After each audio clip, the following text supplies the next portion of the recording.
Good evening, everyone, and welcome to Loaded Mag NUFC.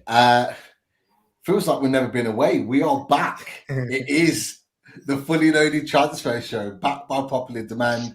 And look, we enjoyed the January window so much, we thought we had to bring this summer to you. And boy, have we got a lot to talk about tonight to kick it off. But as always, I'm joined by the Loaded Boys, Daz, Chris, Richie. How you boys doing? Spot on, mate. All good, Pete. Good, mate. On the bar. All good. Question is, boys, are you ready? Aye. No. Always ready. Daz is like, no, I don't think I'm ready for this. Again. The only reason why he's saying that, Pete, because he's doing the comments tonight, he knows there's going to be loads. Yeah, there's already There's loads. about 50 before we come on. I know. I don't know Here what we it's go. going to be like. But look, lots are already in the chat. Welcome all to the Fully Loaded Transfer Show. If you've not seen it before, you're in for an absolute treat. Get your questions in because I'm not going to beat around the bush because we've got lots to talk about. We have two fantastic guests coming to join us tonight. Not one, but two. First in, he's back. He wanted some more. He loved it that much in January. He couldn't get enough. Welcome back, Newcastle World's own Jordan Cronin. Hello lads, how are you doing? Hey, Even Jordan. How you doing, Jordan? You Good to see you, okay? mate. Yeah, it's good to be back. It didn't feel like 2 minutes ago since we were doing the January show. So yeah, it's gonna be a fun summer, isn't it? Certainly, say it was 4 weeks last time. We've got 12 weeks of fun this time. So yeah, looking forward to it.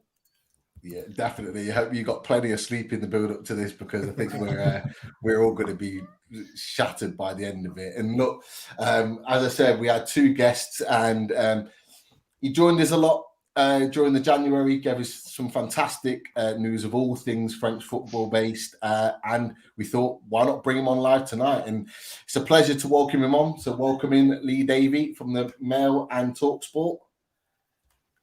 welcome back, Lee. Hi.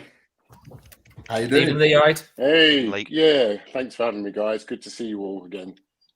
And You too, I mate. have to say, it's I would like to say it's perfect timing, as we tend to do on Loaded.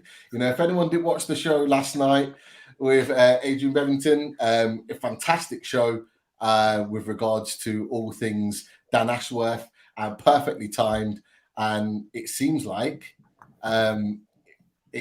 we are perfectly timed tonight because I'm just going to get straight into it. There has been some news which has rippled through Twitter tonight.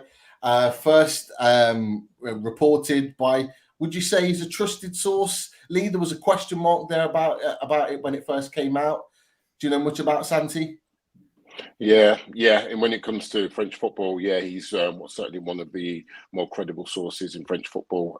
Him and his site, which is Foot Mercato, so worth giving a follow to. Definitely can kind of recommend these guys.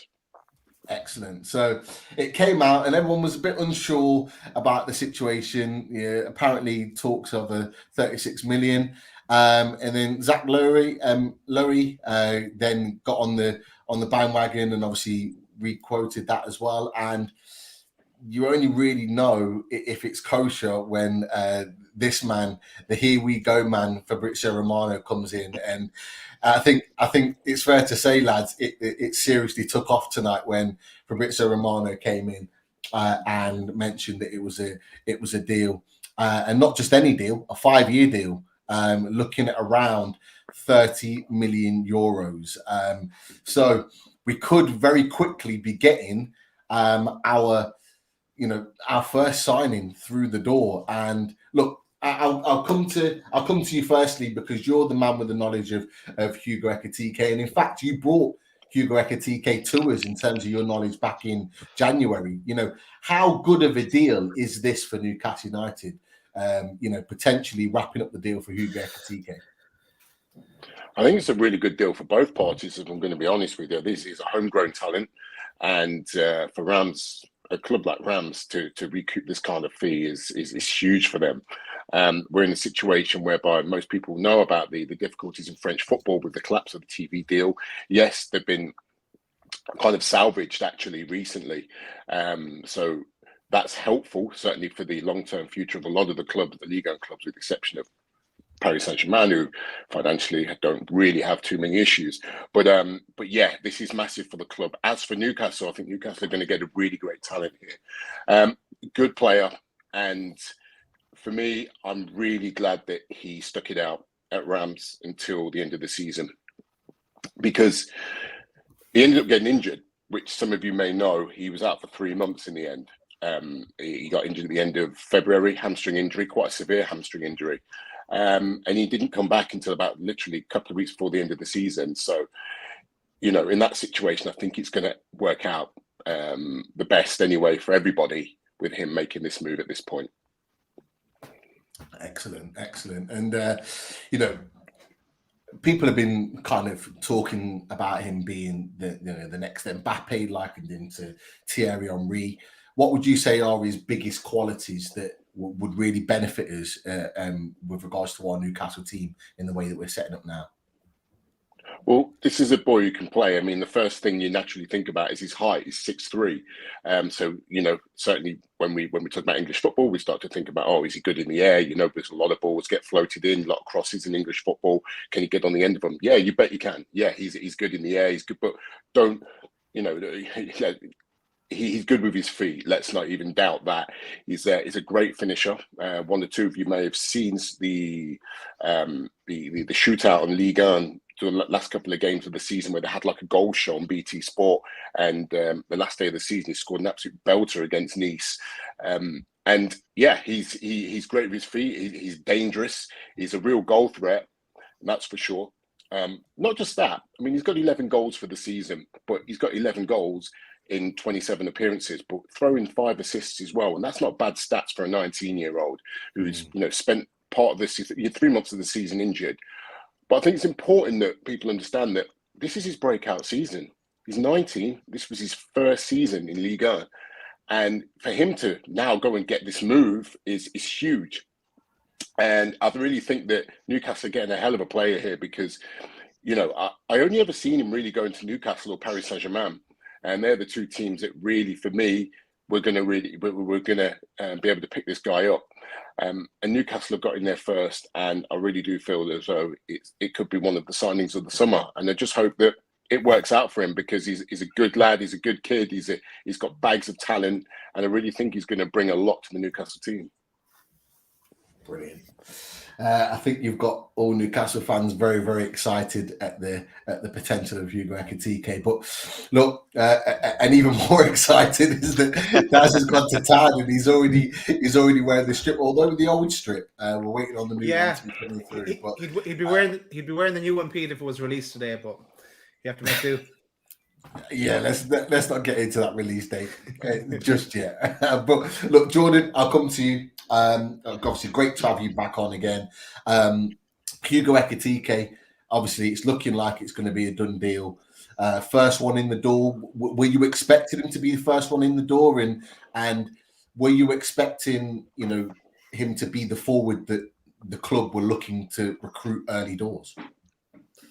Yeah, so the interest with Ekitike has always remained since January. It was always going to be a deal that Newcastle were going to revisit in the summer. I think the only thing, other thing that Newcastle were dealing with in the summer was potential competition. Mentioned there about Paris Saint-Germain and Borussia Dortmund were another one that were strongly linked with a player. But as I say, Newcastle were always going to go in for the player. They've obviously gone in early, which is good. And what I would say to that is, you know, he's a young lad who will come in, and you won't be expected to lead the forward line straight away, because I still understand that Newcastle will look to sign another striker as well. So that's the exciting thing about this summer as well. You know, you're signing a player with bags of potential, but you're also still looking to recruit a player that's already out there, bags of experience in scoring goals. So, yeah, a really exciting deal for Newcastle, that, and just really pleased that they did strike early. You've seen the report tonight. I'd imagine, you know, that the deal will be wrapped up fairly soon. You know, you've got to finalise it and stuff like that. But yeah, I can imagine he'll be a player that will be at Newcastle next season, and as I say, hopefully another striker on top of that as well, which is brilliant. Adds competition to the likes of Chris Wood and Callum Wilson. I don't imagine Dwight Gale will be at the club, but you see, you've got hopefully have two strikers signed this summer, and you know, who would have thought that this time last year? Newcastle, an ambitious Newcastle, that you go in the window and signing players with high potential, players that are the most highly rated in Europe. As coming to Newcastle, it's just brilliant, isn't it? It is, and I think you've said the words absolutely spot on. Who would have thought it this time last year that we'd be talking about signing one of the top young talents, either sort of in French football, but in Europe really, and bringing them to Newcastle United, and like you've just said, ahead of the likes of Dortmund and potentially PSG, who are interested as well. But Chris, I'll come to you. Hugo Ekitike, obviously looking like it's going to be wrapped up. Jordan's already touched on that now, with certain players looking like they're going to be out the door. Is Hugo Ekitike going to be that backup to Callum Wilson, or do you think there'll be another one coming through the door, like Jordan said, to complement that forward line? Pete, just before I give you the answer to that, just because I don't want to forget, I just wanted to do a little shout out for one of my little mates. He's a neighbour of mine called Harry Johnson. Lovely lad, and Harry's been giving me over the last few days and weeks loads of Newcastle cards, and he wanted me to show you which cards he'd given me. So he's given me a St. Maximin card, which I absolutely love. Martin would love that. Oh, he would, wouldn't he? He's given me Callum Wilson card. They're me two favourites, I've got to be honest. And he's also given me Dubravka. He's given me John Joe Shelby and Ryan Fraser, Matt Ritchie, and last but not least, Jacob Murphy. Brilliant. And funnily enough, I'm really, really pleased. So big, massive thank you to Harry for that, by the way. Listen, Harry. Just before, in fact, I'm quite glad I left on Jacob Murphy there, because in answer to your question about Hugo Ekitike and whether he will be seen as maybe a backup, I think, and I discussed this on the chat with yourselves earlier, didn't I? That for me, I'm pleased to hear, what obviously Jordan and Lee's thoughts, but I very much see Hugo Ekitike as probably a squad replacement for the likes of Matt Ritchie and maybe Jacob Murphy. I think predominantly he's going to play as a winger. I don't really see him as a centre forward. I mean, Lee, Jordan, correct me if you think I'm wrong, but I think, especially 19-year-olds, I wouldn't like to see him up front, sole in the centre. I would see him more as maybe, look at Thierry Henry when he first started out. He was a winger and then he adapted into being a centre forward. And unless, of course, Eddie Howe changes the way we play, I think he will very much be possibly a squad player coming on and then adapting to, his new surroundings. Let's not forget, he's only 19 years old. And I think I'm thinking he'll be, someone who will play as a winger, but then possibly maybe brought up front. But lads, am I way off the mark saying that? And also, what I wanted to ask Lee and Jordan while we've got them, I know a few people were quoting prices of 36 million euros. Now, I thought that the bid that we made in January was very much a January price, and I was expecting maybe a lower price. Now the fact that we've waited till the summer. So there's not as much urgency to bring them through the door. But do you think the price will stay roughly the same as it was, back in January, or do you think it'll be, do you think that figure that's being quoted is accurate? No, I think the price will be lower. I think the chairman of Rems came out last week and said that they were looking for 15 million euros. So I'd imagine, I think I've seen a fee of 30 million euros being quoted, but what I would say is Newcastle will probably pay, maybe 15 million up front and then pay add-ons, given, that he is a player with lots of potential. So, as we know how add-ons work, if he goes on to win X amount of trophies in Newcastle, and obviously the French will be due another amount, but no, I don't think it would be a deal worth 30 million euros potentially, if maybe an add-ons, but no. And I think January was, as you mentioned, premium price. In the summer, I'd expect the deal to be a lot less than that. But yeah, you make a good point on him as well. I think he does play a wide forward, so he does give you that good option as well. Can play as a centre forward and as a winger as well, which is as you mentioned, a good squad player to come off the bench as well. Yeah. Fair point. I see Lee was nodding there. We're talking about the potential price and add-ons. Is that what you kind of envisaged there to be in terms of the deal? Yeah, I thought it'd probably be somewhere around 15 million up front. I know this happens quite a lot with French football teams. So I would expect something around that, but certainly not the prices that were quoted in January. Like you say, there was a premium in January. You're looking for, teams don't want to lose their best strikers or the best players in January, and especially when you get into the business end of the season. So you will pay a premium at that point. But I think Rams are always bracing themselves to the fact that this guy is one of the best players to come out of their youth system for quite a while. And when you get around to the summer, that you've got ample opportunity to replace players like that. And in France, they rely heavily on their youth system, so it's very likely that they will dip into their youth system to replace him. But it will certainly help them from a financial perspective. And as I said, Newcastle are going to get a really, really good player. In terms of where he can play, yes, I think he can play anywhere across the front line. I think he's best through the centre. There's no doubt about that. But there will be elements of his game where you have to adapt. Moving to a bigger league, a bigger football club, he's going to have to adapt to that. And there's going to be competition for places now up front in Newcastle, and quality competition as well. For him, it all depends how he starts. Yes, we probably look at it in terms of where Newcastle are right now. You probably put Callum Wilson as the main man, that number 9. In terms of from a positional point of view, and he's the one to dislodge. So he's going to have some work on his hands. However, yes, he's 19, but he'll be moving to Newcastle United wanting to be first choice. There's no doubt about that. He's an ambitious young lad. He's a good player. He'll have belief in himself that he can succeed at Newcastle. So it all depends that when he gets his chance, he needs to ensure that he's making a statement, and that Eddie Howe can't drop him. He makes himself undroppable. So if he's banging the goals in and he's scoring goals, then that's all he can do.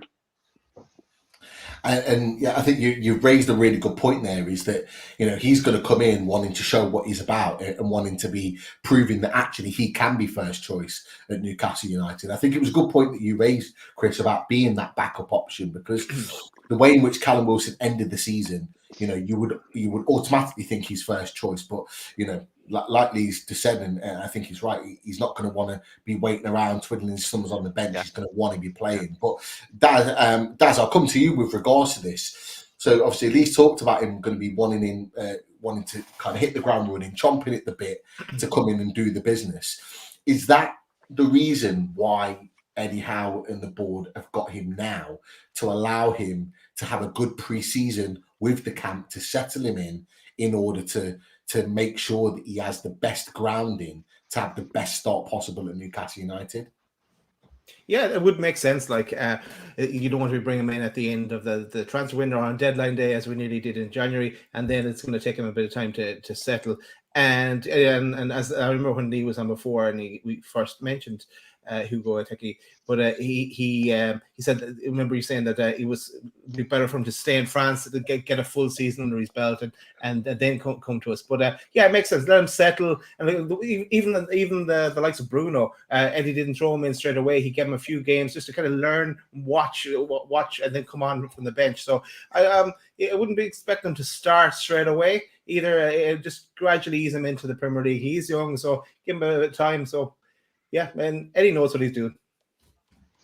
Exactly, he does. He does know what he's doing. And look, I'll come back to get Richard's thoughts on Hugo Ekitike in a second. But we'll move on because we've got so much to get through. And we're already sort of close to being 20 minutes in. But I wanted to come to sort of another player, really, at this moment in time that's been quite heavily linked to Newcastle United. And, with the news that Matty Targett is not likely to sign with Newcastle on a permanent basis, and it seems like he's going to move further south. We've been heavily linked to Atletico Madrid's left back Renan Lodi.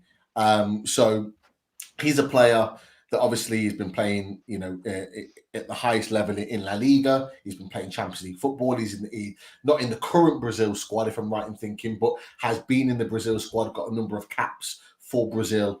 Good friends with Bruno Guimaraes. They played together in Brazil, but also very good friends with Kieran Trippier.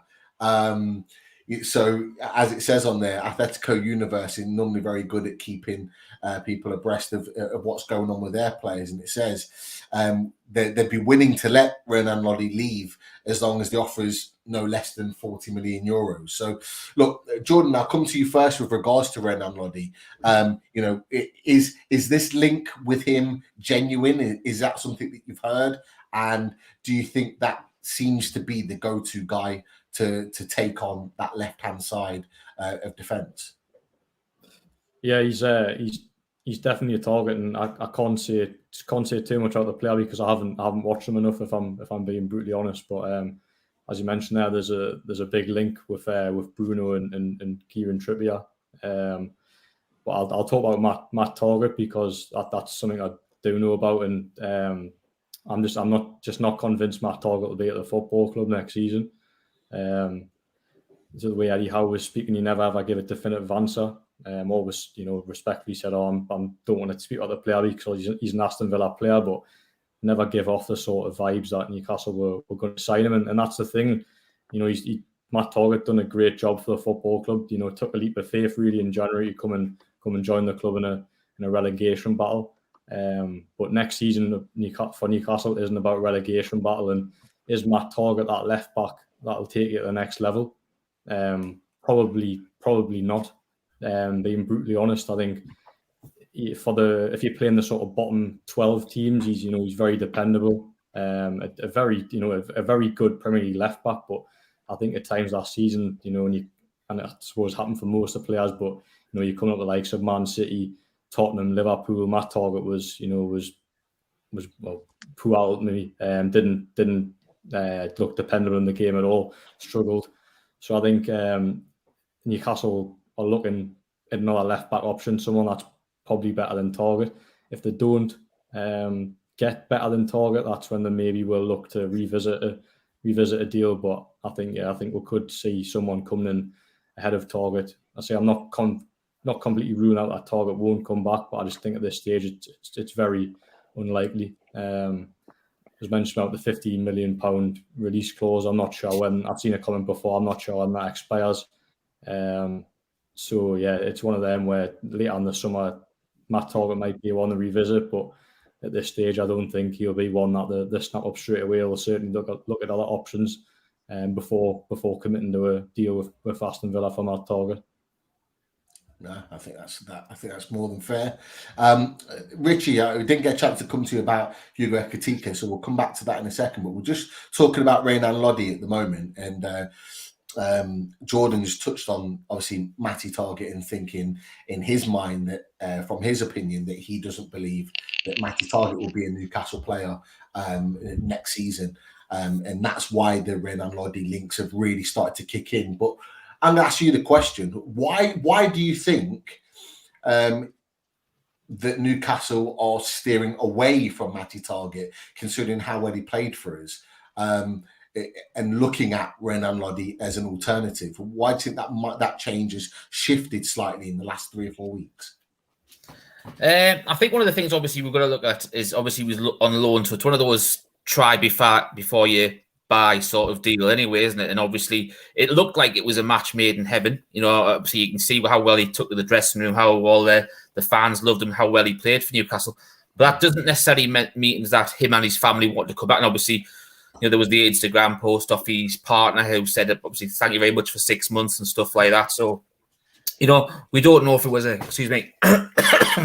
we don't know whether it was something that was going to be a permanent deal going forward, or whether it was more he wanted to keep playing football because obviously with Digne coming in, was it, he wanted to be playing football, keep these options open going forward for possibly a permanent move either to Newcastle or elsewhere in the summer. I think regards Lodi, I think the reason why there's been such an interest in that is because obviously one of the things that we know, as mentioned on the show last night with Adrian Bevick, you mentioned that Newcastle are going to have a churn of players in the squad this summer.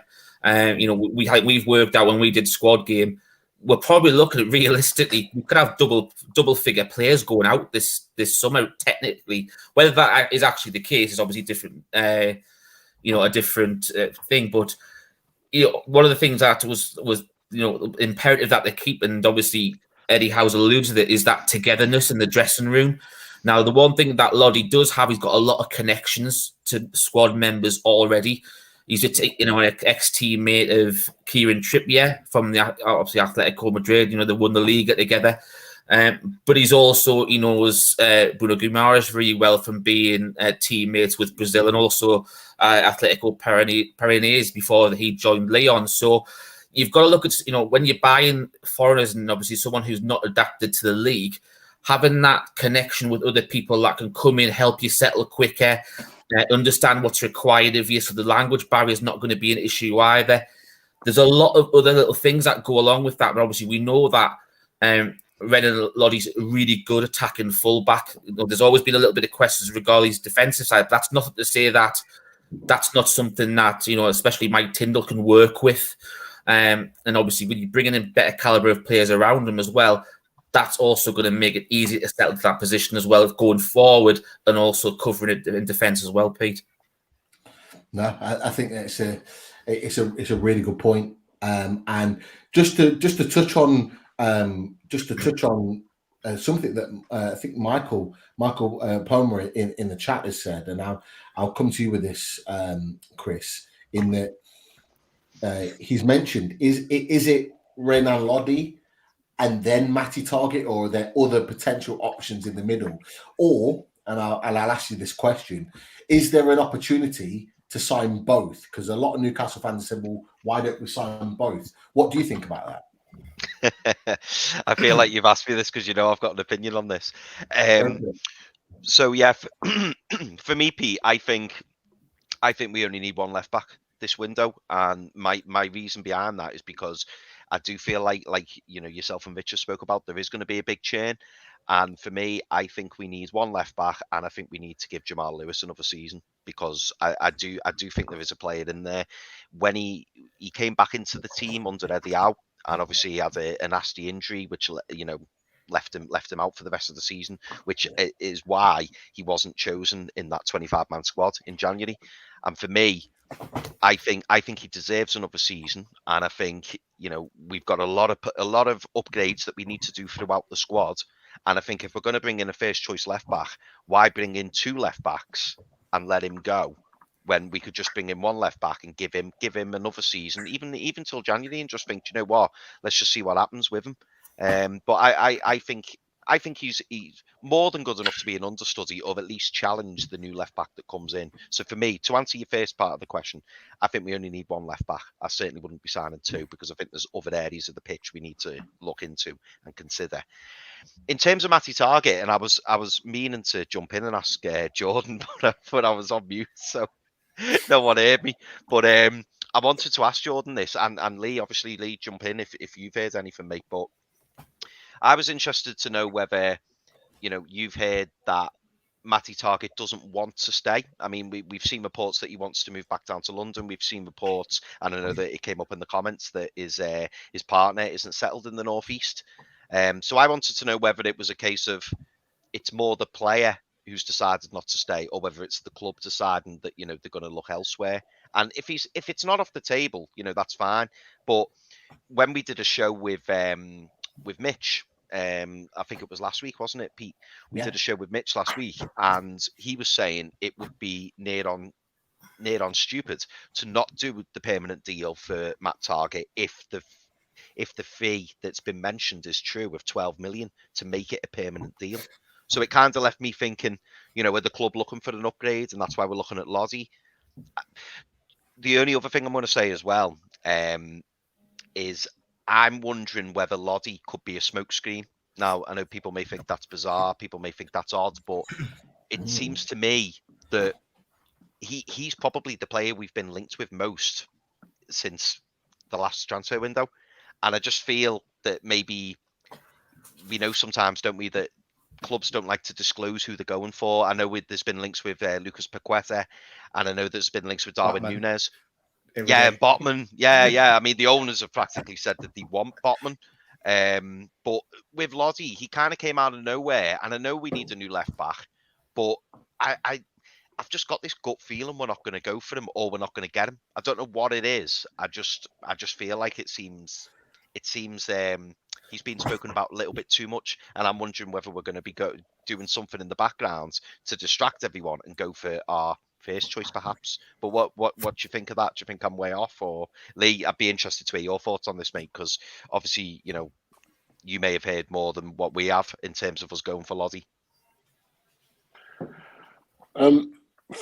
Again, this is fairly new for me. It's not something that's come across my attention. I'm kind of hearing this firstly from you guys who are a lot closer. Probably Jordan's might be. Well, I'm sure Jordan's a lot better informed than I am. Obviously, being a lot closer to the club.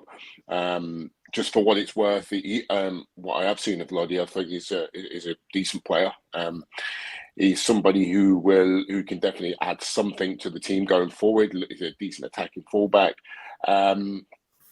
But again, look, all I know is that the club have said that they're not going to spend recklessly this summer. There is going to be a cap on what's going to be spent here. There's FFP to take into consideration. I'm guessing you guys see left back as a problem area at the club, and somebody, and it's obviously one of those areas that the club are going to be targeting in terms of strengthening. I wouldn't say it's a bad target to go for, but it's one of those things where, what do Newcastle, how much is there to spend? Again, Jordan's probably better informed than I am in terms of what's in the transfer kitty this summer. But again, if Newcastle can get him for a decent price, I also feel that, I feel it wouldn't be the worst deal to go for if they're looking for a really top quality left back. Obviously, when it comes to Brazilian players and South American players, there's always that thing that goes through your head of, right, can they settle? Can they settle in the Northeast? Can they get, look, it is what it is. It's, I suppose if you're looking at people like Bruno Guimaraes, he's settled fantastically well. You can look at that side of things as well. So, maybe it is someone who would certainly bring something to the club. And he's certainly a good player. So, if that's what the target is, then fantastic. But again, I'll hand the floor to Jordan because I'm sure that he's not better informed than I am. I'll just mention what you said on the budget. So everyone knows that Newcastle do have to comply with financial fair play rules. But what I would say, everyone's saying a 60 to 80 million pound budget. I honestly wouldn't be surprised if Newcastle still went and spent over 100 million this summer. They've just got to be clever with the deals now. You've had Kieran Maguire on here, and if Newcastle sign a player for 50 million over a 5-year contract, they can spread that over 5 years. So as long as they're clever in the market and clever with the way the finance deals, then there's no reason why they can't go above this reported 60 to 80 million pound budget. But I do find it hard to believe that Newcastle would go and splash potentially 50 million pound on a player. Say if there were, then it would be a fee that was spread over in a period of time. I think we've seen the figures for Lodry, and I think it's a 40 million euros. I think I've seen touted about. Is a left back that much a priority where you splash most of your budget on that? Probably not. If you're going to go and spend big money, then you're going to go for a position that Newcastle are prioritising, and that would be another centre forward or a winger, or maybe even potentially even a goalkeeper. So there's other positions I'd probably look for before left back, and see that there is an option there to just probably sign that target if they don't sign someone else. But Chris made a good point before about Jamal Lewis. I've been told that Jamal Lewis will get a chance in pre-season next season. So if he comes in and does impresses in pre-season, which I'm sure he will, because I felt quite bad for him when he got left out of the 25-man squad, because I don't think he deserved it. I think he just got an injury at a bad time. I think he picked up a hamstring injury at Liverpool away, didn't he? And he was ruled out until the January. And obviously Eddie Howard made his mind up by that point that he was going to bring Matt Targett in. But when Newcastle signed Jamal Lewis, he was a player that was very close to signing for Liverpool only a few weeks prior. 50 million pound at the time was viewed as a bargain. So you'll get his chance in pre-season, and I think you'll take it. And I think when Eddie Howe first came in, everyone sort of looked at Jamal Lewis and thought he's ideal for a Eddie Howe type of system, because Eddie Howe likes to get his fullbacks forward, and Jamal Lewis is a good attacking fullback. So yeah, if Jamal Lewis impresses in pre-season, and that could give Eddie Howe less of a headache in the transfer market. So yeah, I'm a big fan of Jamal Lewis, and so let's wait and see what happens on that front. But he's definitely going to get an opportunity, and yeah, let's wait and see what happens. I think Jordan's spoken with regards to Jamal Lewis. It looks like he could potentially get the preseason to prove himself, and I for one would be really happy with that. As you touched on, he had a great end to the he had a great spell before he got injured, and he looked like he was first choice left back at that point. I would love him to get another opportunity. Just before we move on, because I know we're limited on time with Lee, and I want to get to some of the French-based players before he goes. I just want to get Daz's opinion on Renan Lodi. Now, what I will say, Daz, with regards to Lodi, is that if you put Lodi together, I would say technically they're probably just as good as each other, Matty Targett and Lodi. They can both get up and down the pitch. But one of the things that a few Newcastle fans touched on, particularly the Man City and Liverpool games, and I know it's hard to judge with those games because those teams are superior to most, but there was a lot of talk about Matty Targett having a lack of pace against some of the better players. Do you think maybe that's in Eddie Howe's mindset as to why Lodi comes in? Because Lodi can get up and down, but he's got a little bit more pace about his game. Yeah. With all this talk about Lodi, I said it was time I started looking at a few YouTube clips of him because I've not seen him play live really. But yeah, so yeah, you can see the pace of Lodi in comparison to Matt Targett. But Matt Targett was a solid 7 out of 10 for every game for us. I'd love to see us sign him. But so yeah, like if I trust in Eddie Howe's judgment really on what he wants to do. And I can see the point as well that if we are like Amanda came out in the first day and said that we were going to try and target win the Premier League and get into the Champions League. We even win the Champions League in 5 to 10 years. So you have to be thinking one step ahead as well. So yeah, it is a difficult one really. Like you kind of feel loyalty to Matt Targett now after the season he put in. But then there's another option that just left this comment on the screen is Aaron Hickey, who's playing at the moment there for Scotland against Ukraine. So he's another one that comes into the equation. As we said before, he can double up as a right back as well. So a good option to have. If you were going to try and bring in two, maybe you'd bring in him and Matt Targett. But yeah, look, I trust Eddie really. Yeah, and I think everyone in the chat and certainly everyone on here would agree with that we in Eddie we trust that he certainly gained our trust from that perspective. But look, I'm going to move on. Like I say, we've got lots and lots of players to talk about and to cover. But obviously, with the limited time we've got, Liam, we really appreciate you coming on the show tonight for our kickoff. I'm going to come to some of those French-based players. And one of the ones I want to start with is the one that's been the talking point all the way since January. We're in need of improvements in our centre-back area, and Sven Botman has been probably our priority signing in that centre-back position.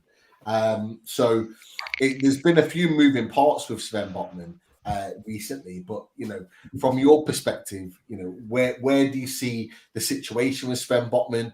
And ultimately, I think what everyone wants to hear, particularly in the chat, is where do you see his future?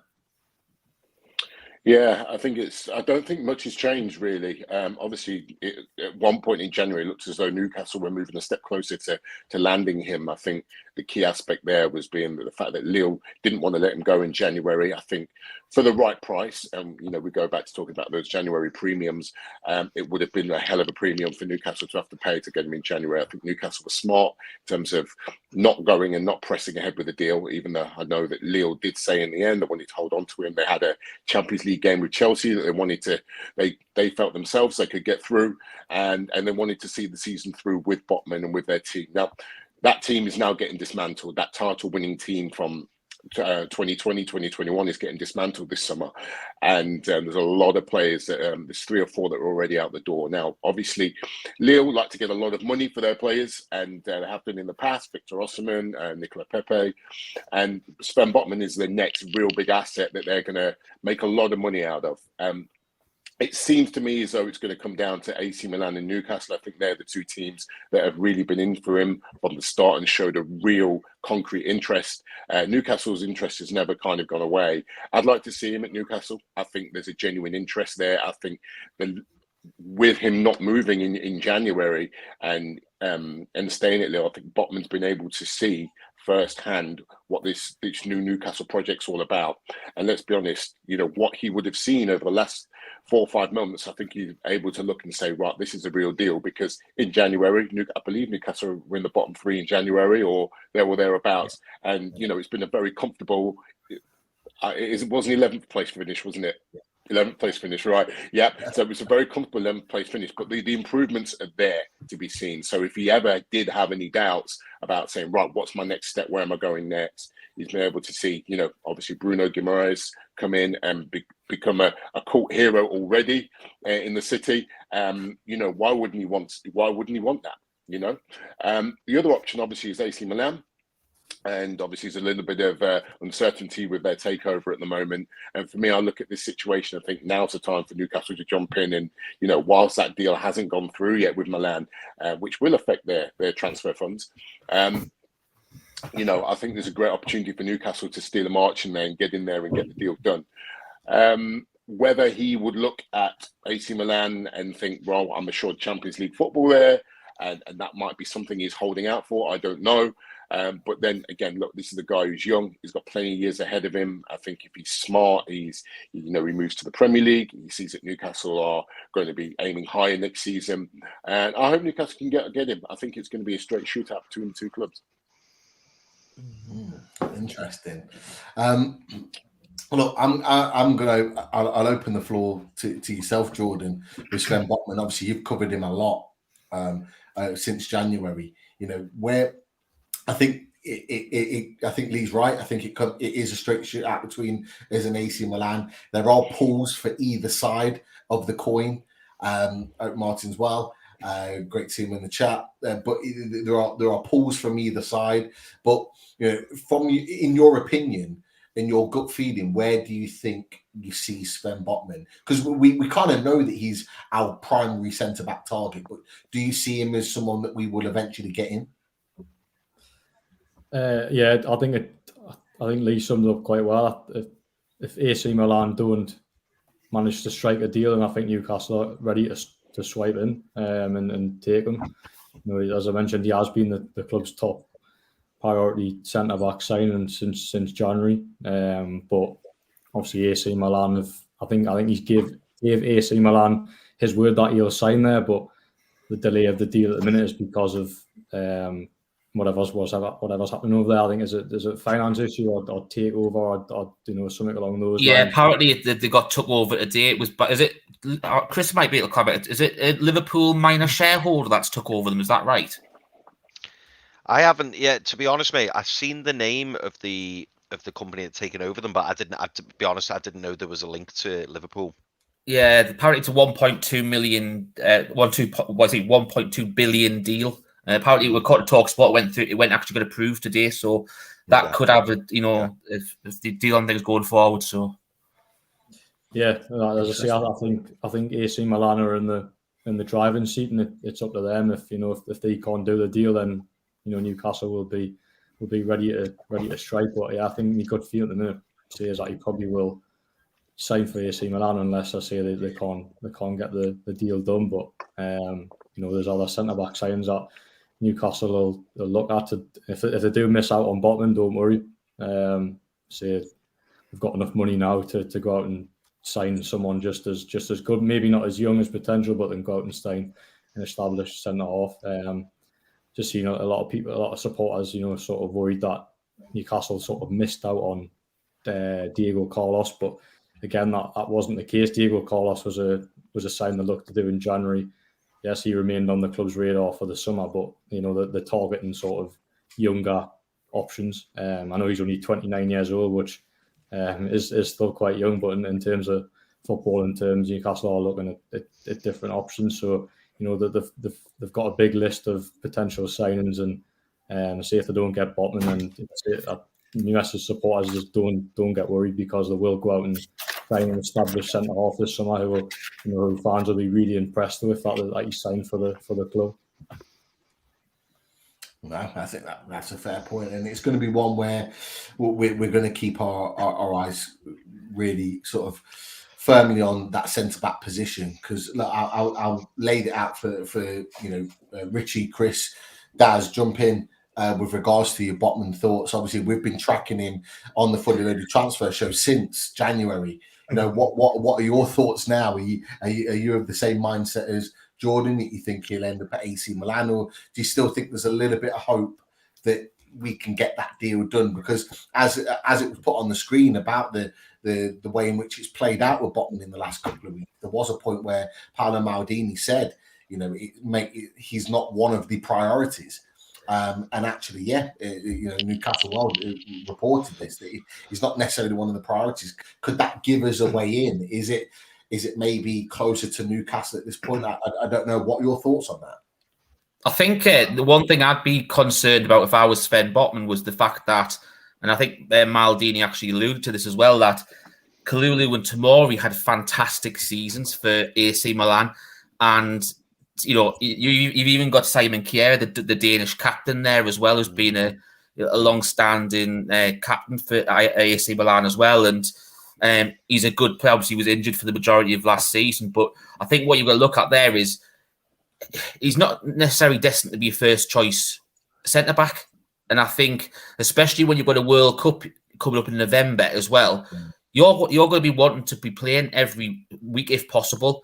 And I think he's got more chance of doing that at Newcastle than he has at AC Milan. Yes, okay, you've got Champions League football and stuff like that, but he's going to be wanting to play more, 80% of games in particular going forward, especially at the start of the season. And I think the big concern if I was in Sven Botman's camp is Maldini's come out and said, he's not even a necessity really. He's not a priority. To me, that would send alarm bells ringing. If I was the player, I'd be wanting someone that's like Newcastle are doing, going all out. The owners have said he's a priority. The manager's pretty much says he wants him as part of the team going forward. Is the top centre-back target. To me, it's a no-brainer. He should be choosing Newcastle over AC Milan, even though we haven't got European football this year. Yeah, I agree with you. And he hasn't quite broken through to the Dutch national squad properly. So you're absolutely right in what you're saying, Rich. He would want to know that he's going to be playing week in, week out to try and break into that national squad and be a regular, maybe starting alongside Van Dijk or maybe as a replacement for him as he's obviously getting a little bit older. You would like to think that he would want and maybe see that in his future. And Lee alluded to the fact that obviously he's seen the progression of Newcastle over the last 6 months, and surely he'd want to be a part of that. But again, there's that Champions League pull. Unless there's anything from yourself, Chris and Daz, we'll move on. Just one little thing, and this is me glimmer of hope as well as the Paolo Maldini quotes that yourself and Richard have just been talking about. But I remember when the deal fell through in January, and I just remember reading that statement, and it just smacked off. I can't remember word for word what the statement was, but it was a case of, I was disappointed to miss out on the Newcastle move. Newcastle's a very attractive club, and so are AC Milan as well. That was how it read. It read to me like he had his eyes firmly on that Newcastle United move, but he wasn't ruling out AC Milan. Now I know, the reports have suggested that it's looking more likely to be AC Milan. But if I was the player, and without trying to be biased, I'd want to be playing in the Premier League. And as you lads have correctly said, I'd want to go to a team where I'm guaranteed first team football. And if he comes to Newcastle, I think he's guaranteed first team football. Whereas at AC Milan, there is doubts. And Serie A isn't as strong as the Premier League, or has got the same pull as the Premier League at the moment, I would say. That's just my thoughts. Just a quick one quick one for me. I just don't want it to drag out all summer. I want, as kind of Sean Casey said, give it one last shot. If it doesn't work out, move on, and there's options there to move on to. But yeah, we've had the saga in January. We've in the past previous transfer windows, there's always been that player that's talked about all summer long. You're waiting, even on transfer deadline day, will it happen? And nothing. So yeah, move on if it's not going to happen.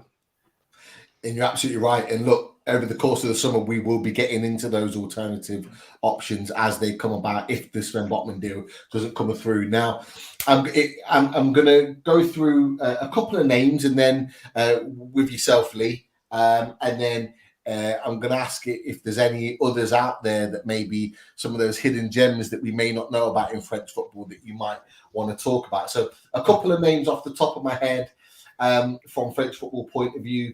The much talked about in Newcastle, Lucas Paqueta, and also there's one or two that are put him in the chat as well. Seko Fofana, who we've talked about quite a bit in January. So I don't know if you just want to talk about those two in particular from a French point of view. How are their second half? The season's gone.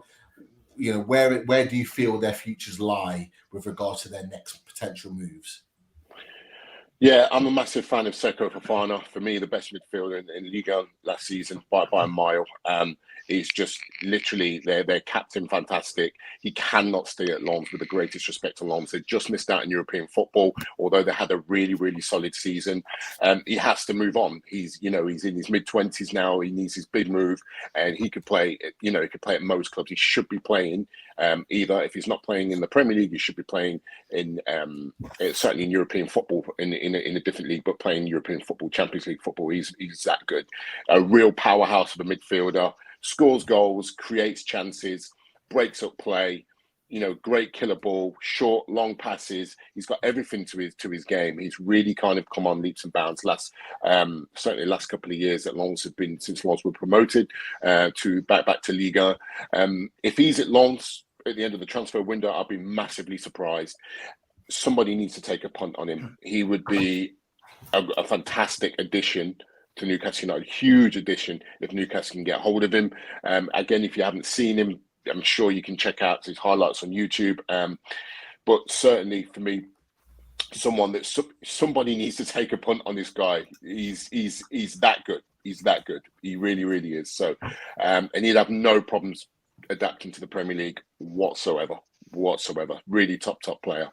Lucas Paqueta had a poor end to the season, but so did Lyon. To be fair, Lyon have had a really up and down season, a lot of turmoil off the pitch, and a lot of his poor form coincided with the departure of Bruno Guimaraes, which should tell you everything you need to know in terms of the way these two play together. I know that they're close friends. I know that he's been to visit Bruno in the Northeast. I know there's been some photos surfaced about that. For me, again, it will come down to cost, because Lyon are not going to let him go cheap. They are not going to let him go cheap at all. He is their star man. He's their star player. And to be fair, again, if he stays at Lyon, then Lyon will done a hell of a job of keeping hold of him. My understanding is that he would be open to a move, but we'll see what happens certainly with that. But look, he's a great player. I know you guys have obviously, seen him play, and you've kind of seen what his attributes are. I don't need to add anything to that. He's a fantastic playmaker, and again, scores goals. He's one of those kind of street footballers, really skillful, really technically sound, and would be a great addition. Absolutely, really, really would. I'm going to come to you with a question, just a real quick question, because I know time's short with yourself. If you were to go for one out of the two, either Seko Fofana or Lucas Paqueta, who would you go for based on how they've performed, how they may perform in English football? Who would you go for? Seko Fofana, 100%. Yeah, I would. I really, really would. What sets him apart? What sets him apart, though? He's made for the Premier League. He's absolutely made for it. There would be no worries about his adaptation period. He would fit straight into that team and give Newcastle something that they don't currently have. He's so tenacious. He's, every part of his game is just so polished. So without a doubt, Seko Fofana. Interesting. And it'd be 25 million cheaper as well. Yeah, and that was a question I think Michael it was. put in the chat. He said, "How much do you reckon Seko Fofana would cost from Lens?" Yeah, I think it'd be 25 to 30 million maximum, and it would be worth every penny. Honestly, I rate him that highly. Wow. Yeah, definitely. I think Richie's got a question. Do you want to ask Lee? Yeah, I just wanted to ask Lee, obviously, before he went, because obviously I know he's a PSG fan, and the one thing I want to ask him is, what's the situation with Julian Draxler? Because obviously when he joined PSG, obviously he was highly sought after, but he's, over the last few seasons, he started to fade out really under Pochettino, and I know he probably played in around half the games this year, and I know he finished the season injured, but 2 years left of his contract, 28-year-old, could you see him moving on this summer, and also possibly, I know I heard a couple of touts of Draxler being a possible outside target for Newcastle, but could you see him move to the Premiership from, or do you think he'd possibly move back to the Bundesliga? Yeah, I think if I was a betting man, I'd probably lean to him moving back to the Bundesliga, maybe a Dortmund or an Eintracht Frankfurt, or a team who's certainly pushing for the top 4, or is playing European football next season. He needs a move. He's been at Paris Saint-Germain for too long. He's the kind of player that needs to move every 2 or 3 seasons, because he becomes very, very stale. Technically, so gifted, so gifted, but he becomes too much. He gets too much into his comfort zone. He's too comfortable on the wages at Paris Saint-Germain, like far too many players within that squad at the moment, who are giving very little and taking a lot. And that's half the problem with the PSG squad at the moment. So I believe he'll be shipped out this summer. His contract actually came to an end. I believe it was 2021 last summer. His contract was running out. PSG renewed him for 3 years. Pochettino wanted to keep hold of him, but he's barely played him this season. Again, he's gifted.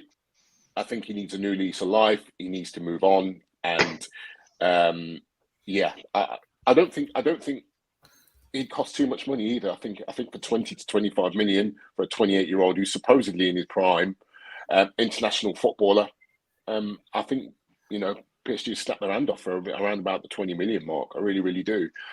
Look, he's a good player. But just needs a move. He needs to go. For both parties, for PSG and for him, he needs to resurrect his career, and he can do, because he's still got time left. He's still got plenty of time left in his career. But he needs to get out of Paris. I think it'd be ideal for a loan move, Lee. Like an option to buy in the final year. Because as you said, he's got a point to prove now. He's gone stale a bit, hasn't he? Yes, absolutely. But PSG will want to get rid of him because there's too many players in that squad. There's too many players that they need to get off the wage bill. And PSG will look for, and this is where the right team can come in and get a cut price deal for a player of his quality, because PSG are desperate to trim their wage bill and get players off the wages. So he will be one that will certainly be at the top of the list that they'll look to offload this summer. And for a decent price, I believe a deal can be struck, certainly. I'm going to be really cheeky, and I know it's just turned 9 o'clock. Are you okay for another 10 minutes or so? Yeah, it's fine. Yeah. You sure? Yeah. Because the questions are coming in thick and fast. I know Chris has got a question for you. I've also got a couple of, or 2 or 3 questions that I want to ask you. Not long ones, just quick fire ones, because I'm getting questions left, right, and centre off my phone, off the chat. Chris has asked questions, and it'd just be fantastic to just get your thoughts on French football before we move on. So, Chris, I don't know if you want to ask your question first before we whip through 1 or 2 others. Yeah. Do you know what? It was just a really quick one for Lee. I wanted to ask Lee, because he mentioned then when we're talking about Draxler, about PSG wanting to cut the wage bill and there being a bit of unrest in the squad. I wanted to ask Lee's opinion on how the news has gone down of Kylian Mbappe's new contract, because I know when we all heard about it, it was like, wow, being given extra extra responsibilities, if you like, or extra say in things. Like, how's that gone down with all the fans, Lee, and with like the media and stuff? Because it's so unprecedented, isn't it? That for a player to have that much power at a club at such a young age. He's central. He's central to the project. He's far too important a player to the project. It's. I was surprised. I thought he was gone. I was really surprised that he signed. I mean, at the time, it's been an absolute circus on and off the pitch at PSG for the last couple of years. And I thought to myself, well, what can you offer him? What can the club right now, after another capitulation in the Champions League, and your option is to go to Real Madrid, who are serial winners, what can you offer him? Yeah. But he signed. And the more I've thought about it, the more I've started to understand elements of why he signed. But I think the fans are obviously absolutely, they're over the moon, absolutely over the moon.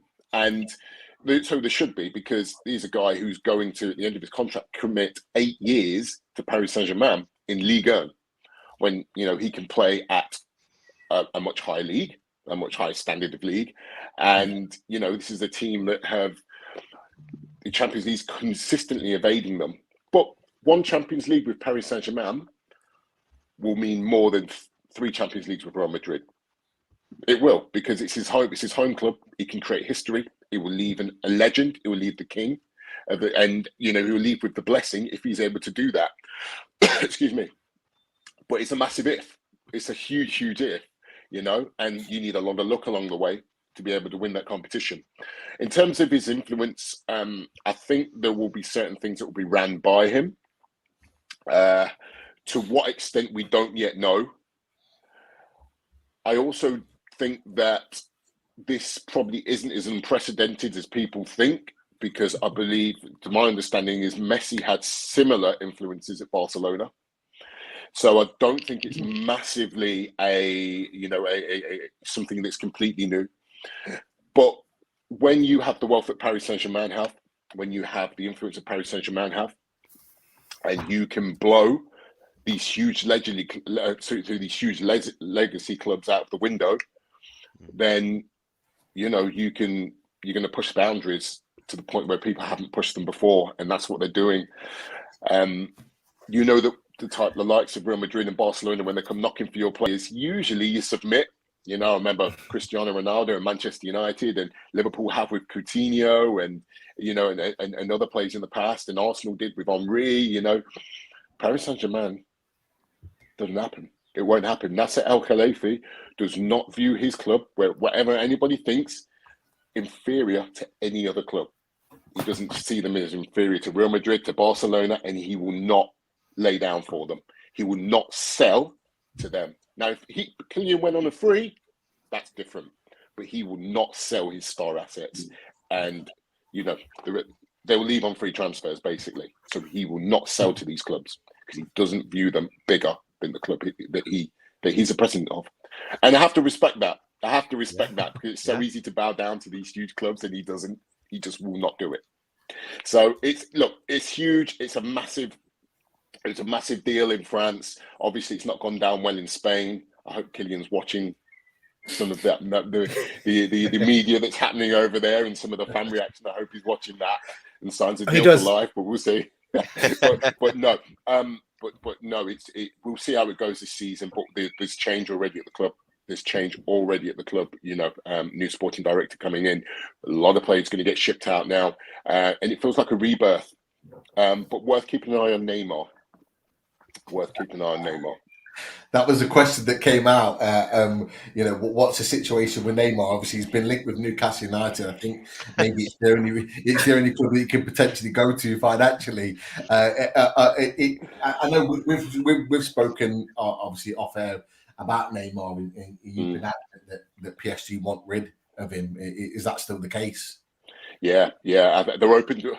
I wouldn't use the word get rid, but they're certainly open now. I mean, he only signed a new contract just over a year ago, another 5-year deal. But they're now looking at the situation and saying, right, we need to move away. We want players here at this club that want to put football first. And Neymar's, unfortunately, some of his professionalism off the pitch isn't what PSG want going forwards now. So there's going to be a complete revamp of the type of players that they sign, and there'll be certain players who don't fit in within this new era that PSG are trying to create. There'll be certain players that will be shipped out. Neymar is one, but they also know that wages are going to be a massive sticking point. Newcastle United won't go for Neymar. If they've got any sense, they're not going to sign a 30-year-old Neymar who's lost his pace. Yes, he's still skillful. Yes, he's very talented, but it would be ridiculous, and it would be a really silly move for Newcastle to do that. The only other place that I could really see him going to would be to join Thomas Tuchel at Chelsea with their new ownership. That's the only place that I could realistically see him going. But yeah, it's worth keeping an eye on. Nothing surprises me in football anymore. Not after Mbappe signing another deal. Nothing surprises me. But if I'm a betting man, I think he'll be at PSG next season. Okay, right. I'm going to try and make it as quick fire as possible because I swear I'm getting from the Geordies down south. I'm getting messages from them, questions, because they're watching the show right now saying, ask me about this, ask me about that, about French-based players. So I'm just going to go really, really quickly. Right. If you were to choose a player to sign for Newcastle United out of the two, who would you go for? Jonathan David at Lille or Moussa Dembele at Lyon? Who would you go for? Oof. If you want guaranteed goals, Moussa Dembele. Okay. He's had a good season this season. He had a good season. Ended fantastically. He had a brilliant end to the season. Yeah. And potentially, a little bit cheaper maybe in terms of his price. Definitely. Okay. Tell me, and I apologize, Chris, because I'm going to kind of steal your thunder with the picture. Go on, mate. Go for it. Tell me about this man. If it comes up. Wow. You know my thoughts on this man. I'm a massive fan of Amin Gouiri. Right, so technically gifted. Struggled towards the end of the season, but Nice didn't score a lot of goals towards the end of the season. He was at Lyon. Nobody knew why they got rid of him. Made absolutely no sense. Gifted as hell. So technically fantastic. Anybody who hasn't seen him, check out his goal in the Coupe de France semi-final, Nice against Marseille. Some of you may have seen it. Go and check his goal out. When you get 5 minutes, absolutely stunning strike. Fantastic piece of skill. So check his goal out of that. I think guys may have a clip of the actual goal, and I apologize. It's a beauty. If it's actually, it might not be his goal. Actually, we might have a different clip. But I've got a clip. We've got a clip of him showing some unbelievable skill. It might not be the actual goal, but let's have a look at the clip. It's where he does the turn. Yeah. If you've got that one. Yeah. So there's some fan footage. Good fun.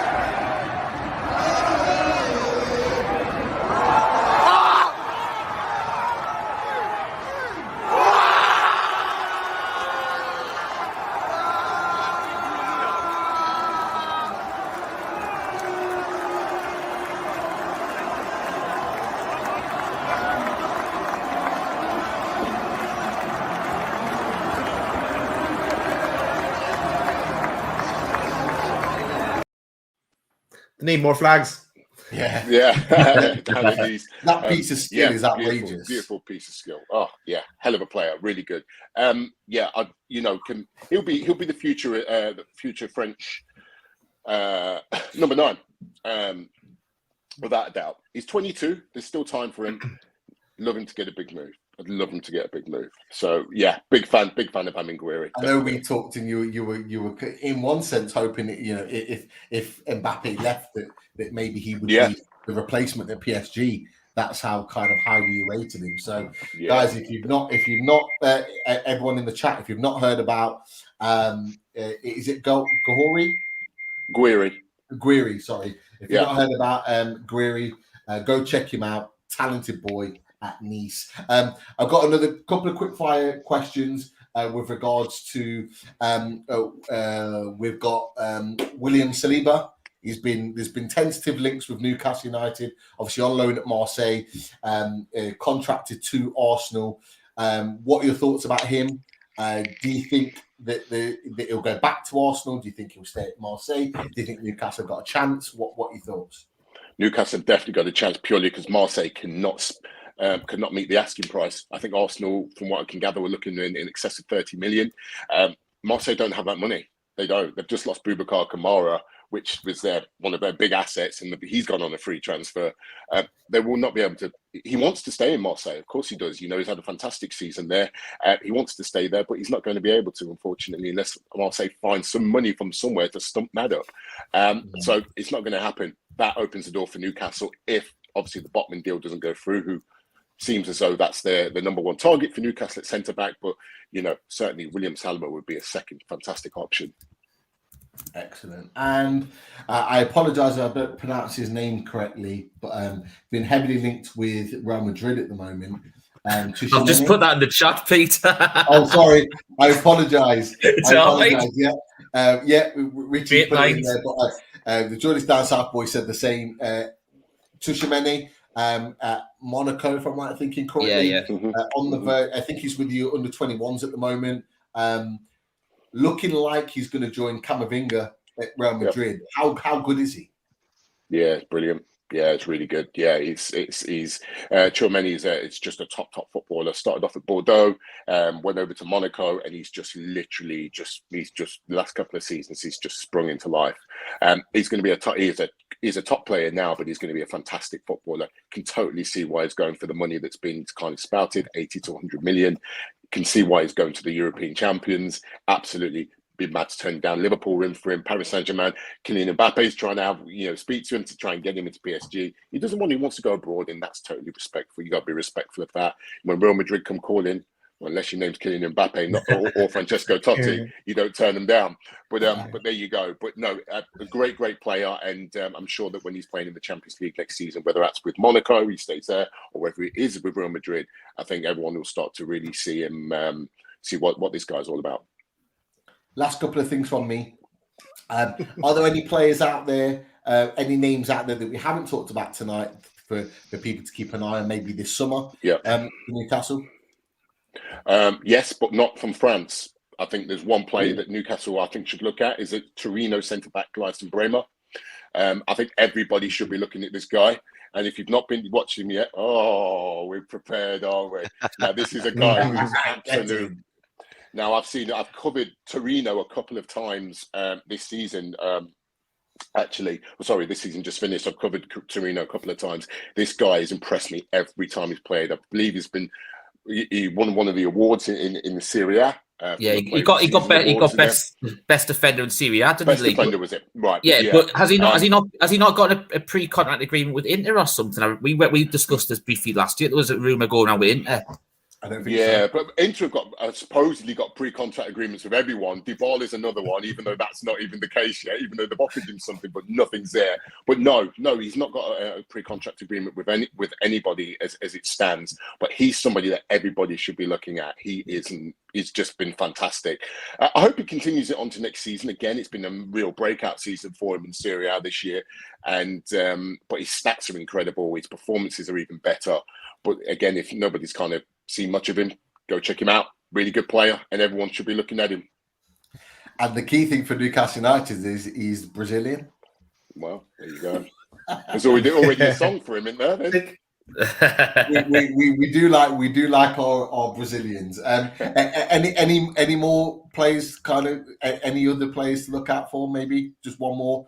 Before I come to my last question. One more. Yeah, if Newcastle looking for a forward, I know Liverpool have linked with him, but Martin Terrier at Rennes, who's had a great season, 21 goals, ex-Lyon, really good forward, again, good creator, good goal scorer, really solid season for Martin Terrier.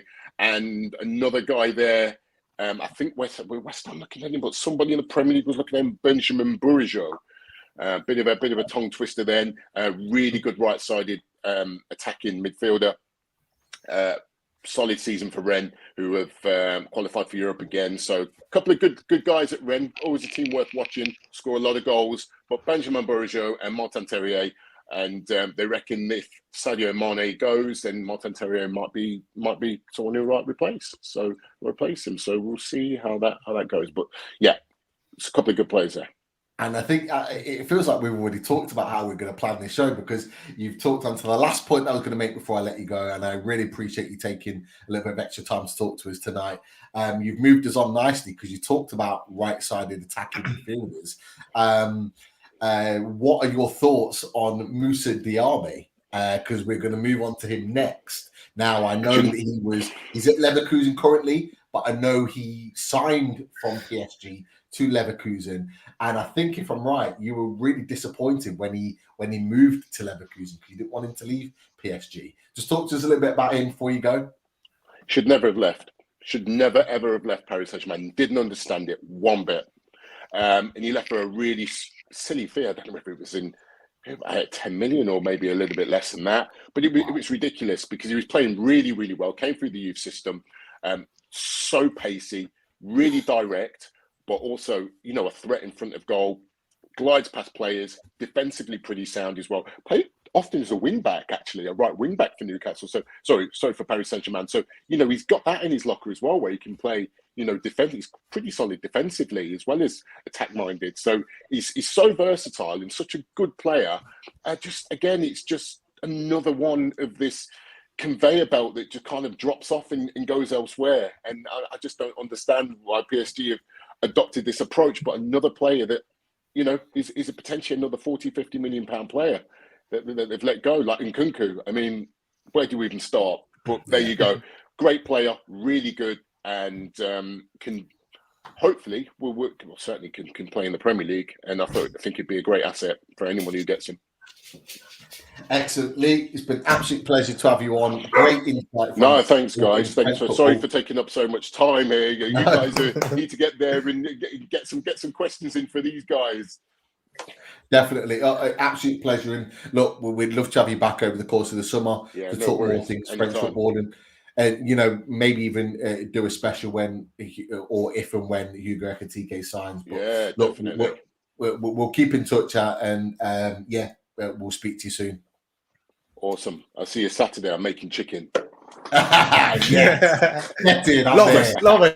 Love it. Take care, guys. Have a great one. Good to see you all. See you later. Thanks, Take care. Really, thanks. Chicken on Saturday. That's it. Chicken. We're all sorted.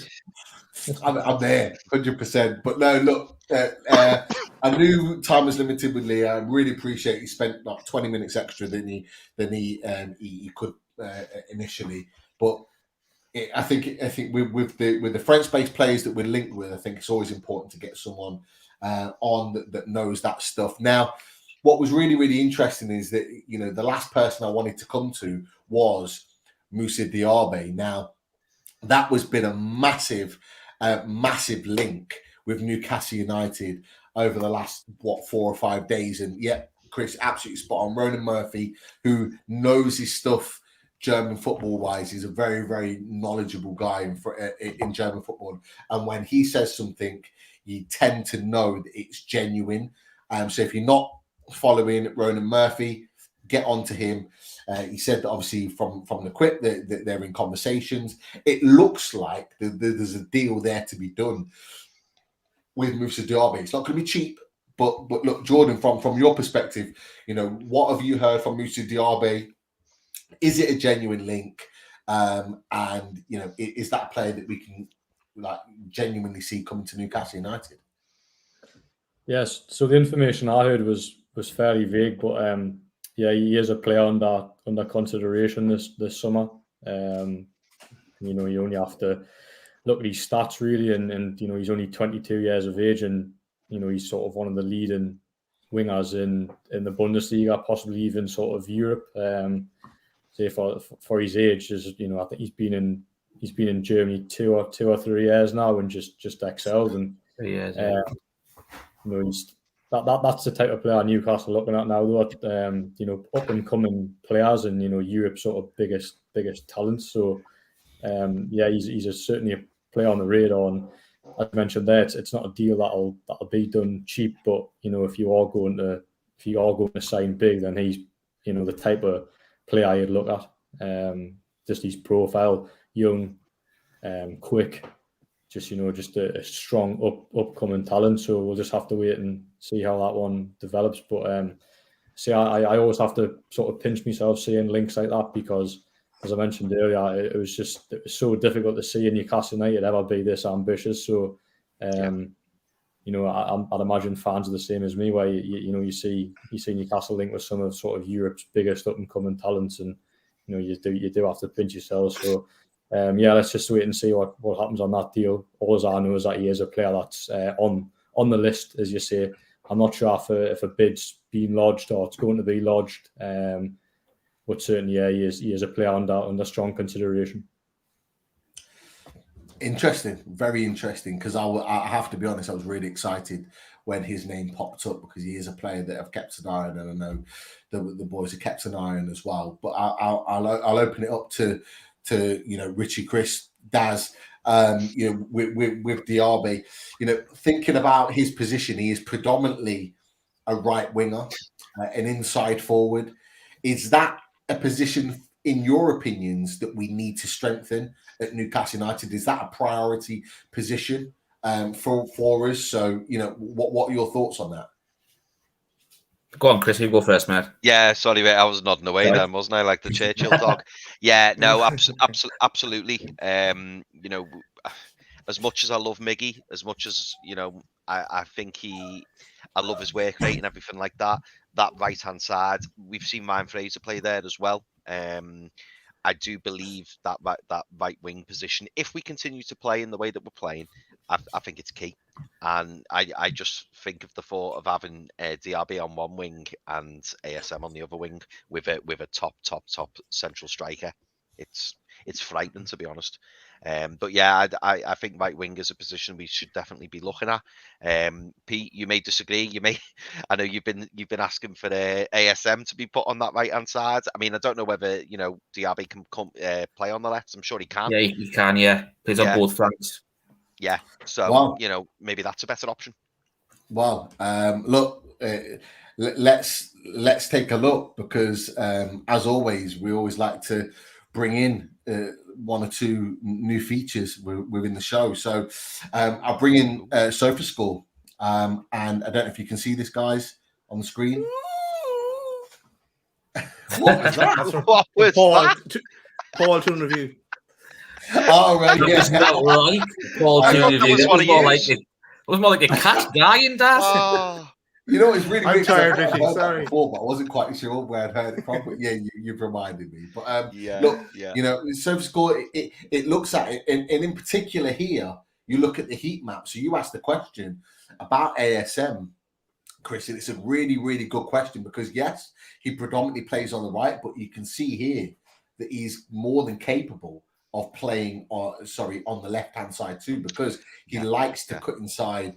On his left-hand side, he's got a wand of a left foot. But equally, playing down that right-hand side, he can be a conventional winger that gets down and whips balls in. So, you know, he has the opportunity to play that role. And look, let's have a look at the stats while we're here.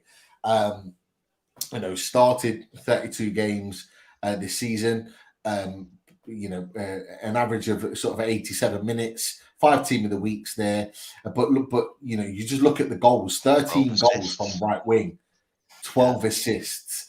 That's, you know, goal contributions of 25 this season. That is, you know, I think mine and Martin's conversation and issues of Addison Maximum get thrown out the window when we look at Moussa Diaby's contributions at Leverkusen this season. It kind of like, you know, it pales into insignificance, but you know, it shows how influential he is. You look at his previous games here. You know, Hertha Berlin in April, getting a couple of goals. You know, he's having an impact here later on in the season. Another couple of goals there, another goal here. He's having good performances over the course of the season, and he's really impacting in games. You know, all the way through. His performances are consistent, and he just looks a real talented player. And like Lee said, he's got the opportunity to play that sort of left-back role, as we can see here.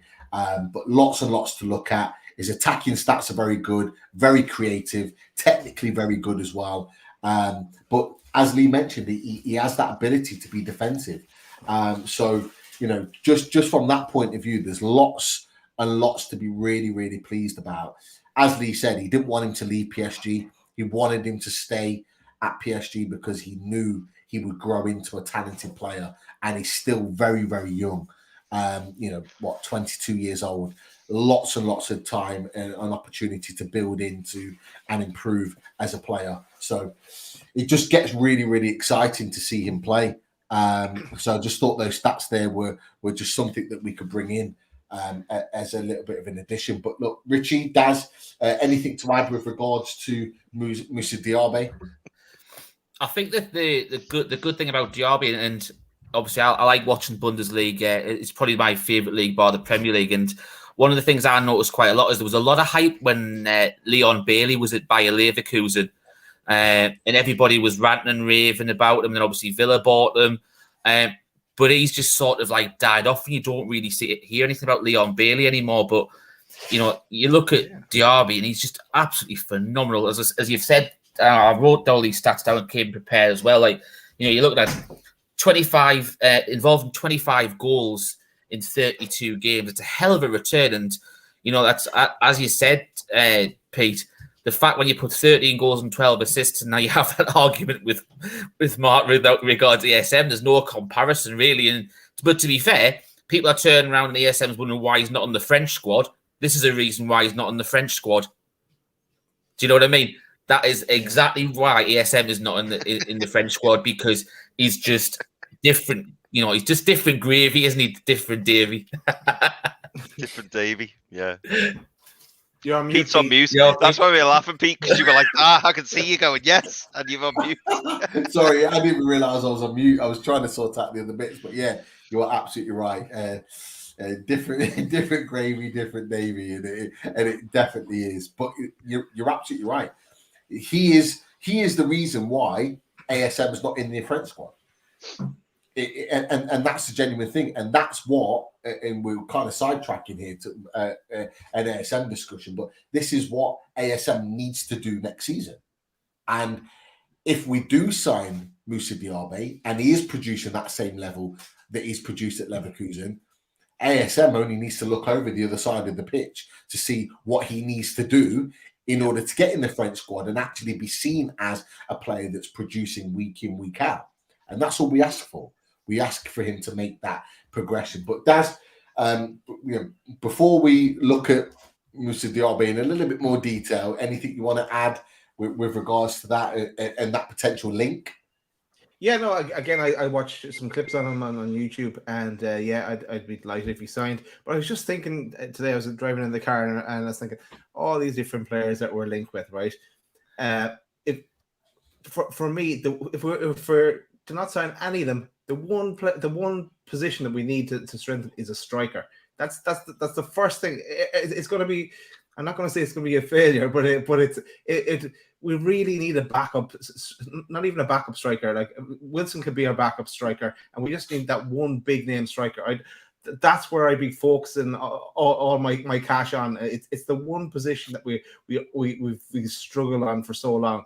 And yeah, I'd love to get these attacking forwards, wingers that can chip in with goals. Like they haven't proven it in the Premier League, but I'm sure they will. But it's just, and even Hugo coming in here as well. He's not that out and out striker. That kind of number 9, like to back up Wilson, because Wilson is not going to last the season. And that's my worry. I know I'm getting off topic of the question you asked me, but that's my just worry. I want to know that at the end of the transfer window, we've got that number 9 striker that will elevate it to that next level. Don't and worry, I just guys. hope it's not Dominic Calvert-Lewin either. Yeah, that's also true.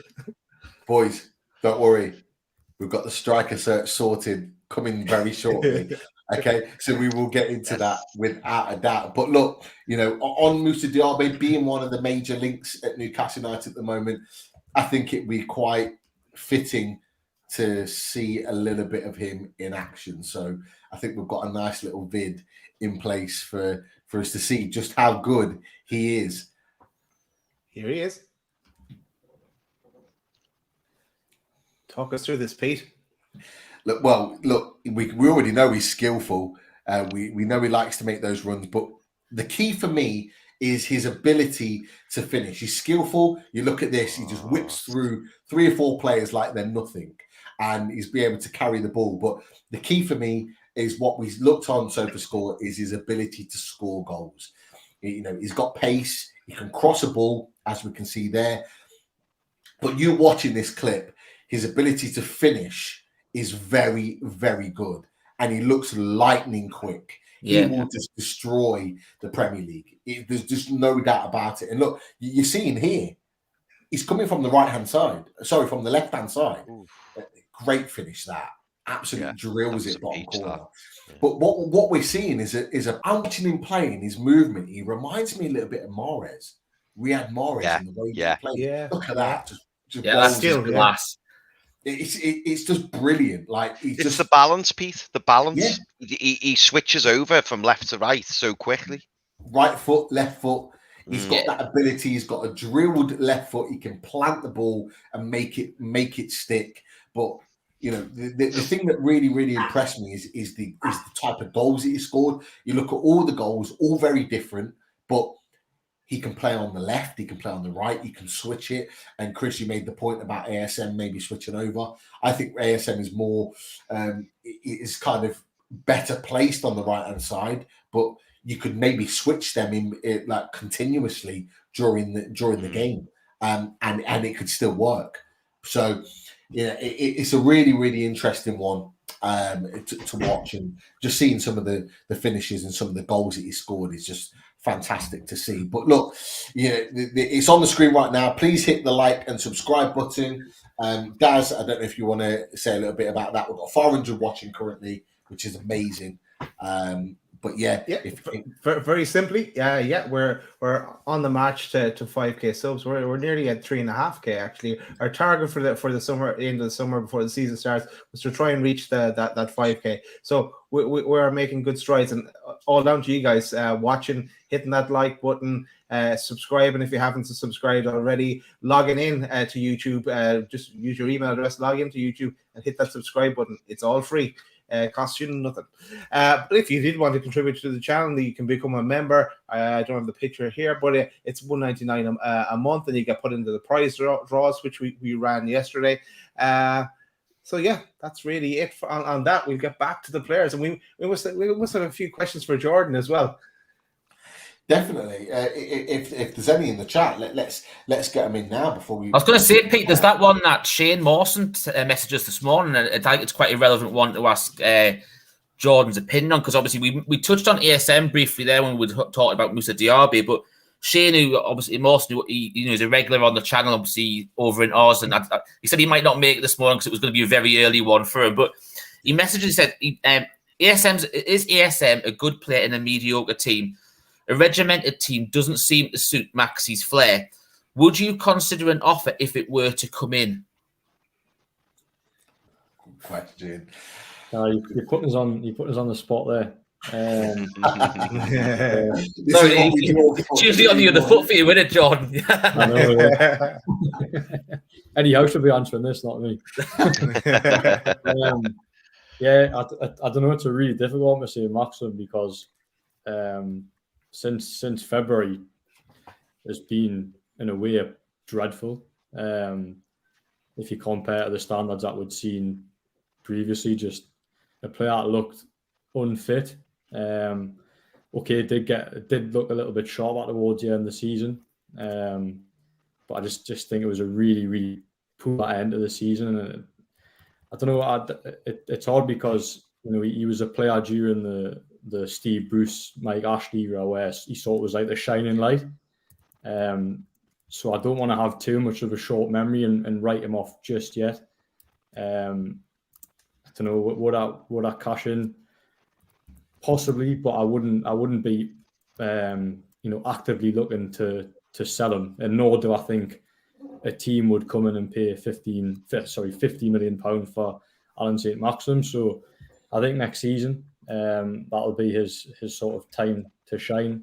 And if he doesn't do it next season, then Newcastle don't have to keep players like him anymore. That can get rid of him and go and sign a player that's better. I think the thing with St. Maxim really was, the thing that concerned me is during I think it was the 9-game unbeaten run when St. Maximin missed quite a lot of games, Newcastle looked like a well-drilled, well-organised team. And that doesn't sort of suit St. Maximin, I think, because he's a guy that likes to stay forward and, not defend, essentially, as the saying goes, doesn't like to track back. So again, it all depends how Eddie Howe wants to play going forward. But let's be honest, Alan St. Maximin his day is an absolutely outstanding footballer, a quality footballer, and I think you've probably seen over the last 6 months, or maybe even since he joined, actually, why a player of St. Maximin's quality is at Newcastle, and this is why he signed under Mike Ashley. Because if he was a consistent player, with the quality he has, he wouldn't be at Newcastle. He'd be at a team higher up. But now, obviously, Newcastle are going to be that club that is going to be higher up and is going to be competing higher up the Premier League. So we're just going to have to wait. I think give him another season, then we'll make a judgment on him then. Look, he's had a tough 6 months, but let's try and stay patient with him. That would be my waffle around that question you've just asked there. You started it out perfectly. It's great to hear your thoughts, Jordan, on this. But it is going to be a moving part, and we've talked about with ASM before. I've said it a number of times. He's got 1 year.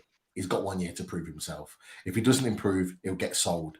And I for one, and I know Martin feels the same, that we won't be too disappointed about him leaving, because if he leaves, it means that we're progressing as a club. And as a number of Newcastle fans have said, no one player, no matter how much we like him, is bigger than the club. We've seen so many players over the years that have had to move on for various reasons. And if it means that we're moving forward as a club and we're improving and we're bringing in the likes of Moussa Diaby and we're looking to then improve on the left-hand side and build a better team, a better type of player, then for me, it is what it is, because we want Newcastle to be the best team that we could possibly have available to us. So that's just kind of my 2 pence in that. But Chris, you talked about quite nicely, and Daz as well, about some of the strikers, and about is Callum Wilson going to be the main man, or are we going to bring someone in that's on that level? Let's talk about some of the strikers. Where do we start? Let's start with one of mine and Richie's favourites, Darwin Núñez. It's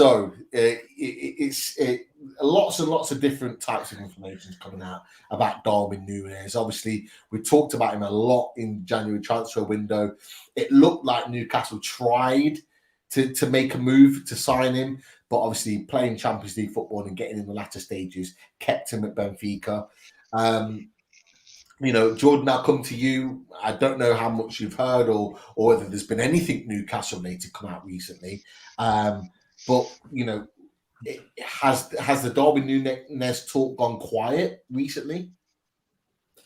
Yeah, I just find it difficult to see how Darwin Núñez would sign for Newcastle this summer. I know he's been linked with a club, but sorry, Jordan.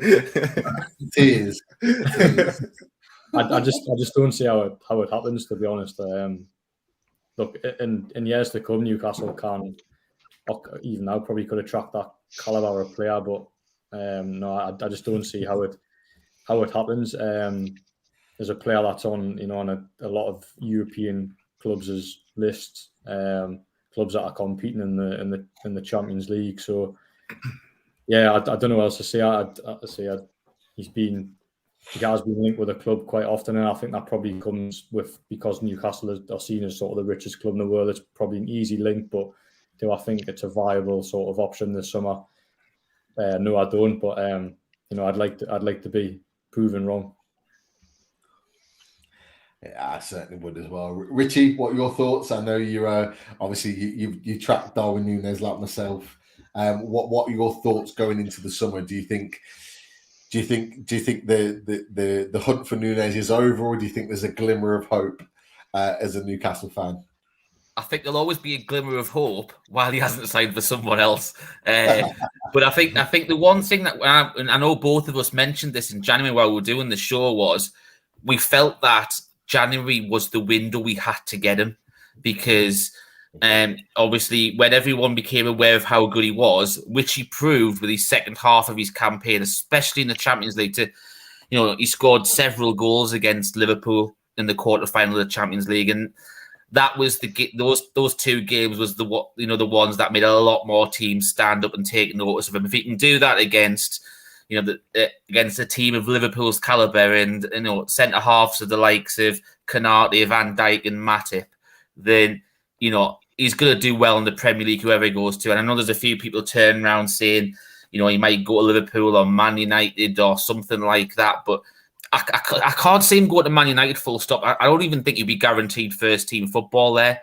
And that's something as a necessity, because he's in the Uruguay squad, but he's still behind Suarez and Cavani at this moment in time. So he's going to be wanting to be playing first team football wherever he goes. I think what the good thing Newcastle can offer anybody that we look at is guaranteed first team football going forward. Liverpool's that, to me, is that dark horse team, because there's the likes of Mane potentially go to Bayern Munich. He said he wants to leave, and there's the rumours that Origi might be on the way as well. And then so they're at that stage now where they're rotating that forward line. And obviously, you've brought in Luis Diaz, who you'll know well from obviously his days in the Portugal, when he was at Porto. And that link coming over, that's something they could probably, they've got that South American possible understanding that they could have going forward. So that's a really good, good shout for a potential destination, especially the fact that Jurgen Klopp had his, those performances against Liverpool really, really raised, his profile in Jurgen Klopp's eyes. So there's always be a glimmer of hope, I think, until he signs on the dotted line with anyone. But I do think, as we mentioned in January, I think that ship may have sailed, unfortunately, and perhaps it's 12 months too early, unfortunately, on that one. So it's a shame if it doesn't work out. And you mentioned about Liverpool over Man United. Actually, more recently, in the last 24 hours, the links have been a lot more kind of heightened to Man United rather than Liverpool, and the discussion seemed to be gathering pace. What was interesting is that potentially Man United are looking at playing him off the left, which he has played before, but not very often. But look, I'll open this up to Chris and Daz before we move on to a couple of other strikers. Darwin Núñez potentially going elsewhere in the Premier League, as Richie said, potentially Liverpool, maybe Man United. Is that the worst thing in the world? Are there other options out there that we can look at? Am I okay to wipe my tears and everything be okay? Other options for striker? Yeah, that's the question. What about the guy from Napoli, Victor Osimhen? His name? Yeah, that guy. Osimhen. Take him. This guy. That guy. I take him. I don't want Calvert-Lewin. I've said it before. I don't want him. I'm sorry, I'm fussy. Nope. I'd rather give Tony a shot over Calvert-Lewin. But no, but there has to be other options out there.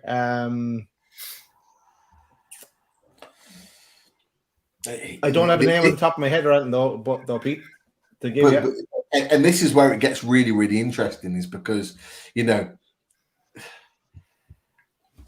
aside from Núñez, there isn't really massive amount of strikers that are out there. A lot of reporters have been saying since the end of the season that actually, in terms of strikers are very scarce at the moment, which I think why everyone, Man United, Liverpool, have kind of hoarded in on Darwin Núñez, because he's the one guy that's really kind of performed at a really high level compared to everyone else. And that's kind of why he's kind of piqued everyone's interest, so to speak. And you talked about, and we'll come back to him. You talked about Dominic Calvert-Lewin. He's been the one that's been the biggest link, other than Darwin Núñez. And I don't know if you guys see that on the screen? Yeah. See that, mate? Yeah. Mine's been a little bit slow. Like the Mirror today said, Newcastle ready to take advantage of Everton's finances with Dominic Calvert-Lewin. I don't know. I've got my opinions on Dominic Calvert-Lewin. Jordan, have you heard anything about the Dominic Calvert-Lewin kind of interest? Is there any there from your perspective? Yeah, I keep going back to the term, but I think he is on the list if you like. But do I think it's a good move? Probably not. Again, like this, it's quite similar to Callum Wilson. Actually, look, he's an unbelievable centre forward on his day. Obviously, he's a different player to Callum Wilson, big and strong, good in the air. Gives you something a little bit different. But Newcastle need a striker to sort of play back up to Callum Wilson or rival Callum Wilson for the number 9 spot, because Callum Wilson doesn't do full seasons, sadly. Callum Wilson showed in the games against Arsenal and Burnley just what a quality centre forward he is. But you can't depend on him for a full season. So when you rule Callum Wilson out, you need dependable sort of backup and someone that can play a full season. And it might be a sort of a single-minded way of looking at it, but Dominic Calvert-Lewin hasn't done that this season and suffered really badly with injuries. I think he scored the goal that sort of kept Everton up in the end, really, but I think had a slow end of the season. Looks a player that's unfit. I know that his fitness will come back in time, but I just don't think he's someone you can depend on, to be honest. And as I say, they need a reliable backup to Callum Wilson when he inevitably gets injured, and I don't think Calvert-Lewin's the answer to that. But I don't know if you guys agree with that, or is it just me being single-minded about it? No, I agree. I think the one thing about Calvert, I know Steve Hastie's a big advocate of Dominic Calvert-Lewin. I don't know why myself. I just don't see it as a striker full stop. But the one thing that always concerns me, and it's been mentioned several times since Eddie Howe's come in, he wants leaders on the pitch, and he wants, that it's the same thing that Rafa used to have, where he's looking for characters with certain personalities. To me, you look at all the off-field antics of Dominic Calvert-Lewin toward, Everton are right in dire straits towards the end of the season. And he's, Dominic Calvert-Lewin's going out and doing feature spreads in GQ magazine and stuff like that. And you think, however, mate, this is when you should be knuckling down and concentrating on your craft. And, you work your way back from injury. You should be trying to save your team and not be going out in there doing a magazine front cover and stuff like that. To me, he's at that point in his career where he's really has to have a look at himself, where he could be, the next Dele Alli. He's got so much potential, but he's walking that tightrope where he's going to turn around and he's going to, fall off, and people are going to start forgetting about him. As Daz said, I'd be looking at probably someone like Ivan Toney over Dominic Calvert-Lewin, someone who started off at Newcastle, and he would come back with a point to prove, to show that we were, I know a lot of people didn't think he was given a chance under Rafa, but, he'd come back with a point, as I said, a point to prove to all the Newcastle fans that he deserved to be at the club in the first place. So I would prefer to go for something like that. And to be fair, you look through the Premier League, and as Pete mentioned, there isn't many out-and-out strikers available. You look at then go abroad. You look to then go abroad, and then so you go abroad, and that's when, as Kieran Maguire mentioned last week, that's when you start getting your American prices, and you're paying over the odds for players, unfortunately. And it's a great point. That is what I was going to come to next. Obviously, the Transfer Exchange show talked about that Newcastle putting an offer together around 40 million, and you talked about those prices. Kieran Maguire talked about the American tourist prices in that we're likely to pay in the summer. Is Ivan Toney really worth 40 million? Not to Is me. he really worth that? I'd be looking probably with somewhere between 25, 30 tops. Tops 30 million for me. I think one season in the Premier League, he's had a decent season. I certainly won't be paying that sort of money for him. I think Darren in the chat asked the question about. He always gets frustrated because he asked the question to me a couple of days ago, like, what do you think about Dominic Calvert-Lewin? And I said, I think he's shite. And he was like, why does nobody rate Dominic Calvert-Lewin? So I think he's getting the same feeling from everyone else. But for me, I think he's a very sporadic striker. I think he has good moments in short periods and then has long periods where he doesn't perform. And I think with his injuries, I think it's heightened the fact that his down periods in the season have been a lot worse than normal. With the money that Everton would want, I think there are better strikers out there. Now, we haven't got a picture of him, we haven't got any stats up of him, but we looked at in January Duvan Zapata, for example, at Atalanta, and I was really excited about the fact that he could potentially come in and do a job for Newcastle United, because I think even at 30 years old, Duvan Zapata's strike rate and his ability to score goals was up there with with a lot of top players. He'd be another option for me. There are talks obviously about one or two others that could potentially come in and do a job, but we are looking at a striker to come in to really take us forward, not to be a striker that's just going to do a job for a couple of years. Case in point is the guy that's coming on the screen now, Jamie Vardy. There's been links with Jamie Vardy. In fact, I read in the Leicester Mercury yesterday that there was links with Jamie Vardy and Newcastle United. For me, at 33, I think it was 34 actually, 34, 35 years old, although he's going to get goals, we want someone a bit more long-term to come in and really kind of nail their kind of like flag, to the colours and say, I'm here for the next 6, 7, 8 years and do a job for Newcastle United. I don't know what you guys think about that. I wouldn't look at Vardy. Do you know who I was? It was brought. I think it was it Mag or something before in the chat. Tammy. He mentioned, Tammy Abraham. He's went over to Roma, and I know we were linked with him when obviously he'd come back from his loan spell at Villa when he went back to Chelsea and stuff like that. And I wasn't sold on him, but I've watched him at Roma this year, and he seems to have matured again and took his game to the next level. Now, is that something where we could hold it? He's a slightly different striker to Callum Wilson, but he's also, he's in the England squad, and would coming back to the Premier League and possibly being the first choice striker for Newcastle really help with his cause going forward. He went to Roma, he's won the Europa Conference League there. Is it something where you don't really think Roma are going to realistically win Serie A? In all honesty, has he won something there? Is the Premier League his next challenge again? And still 24 years of age, and you start, you see what Eddie Howe's done with some other players. What extra could he bring out of Tammy Abraham as well going forward as well? I don't know what the rest of the panel think on that. Yeah, well, I would. Oh, sorry, go on, Daz.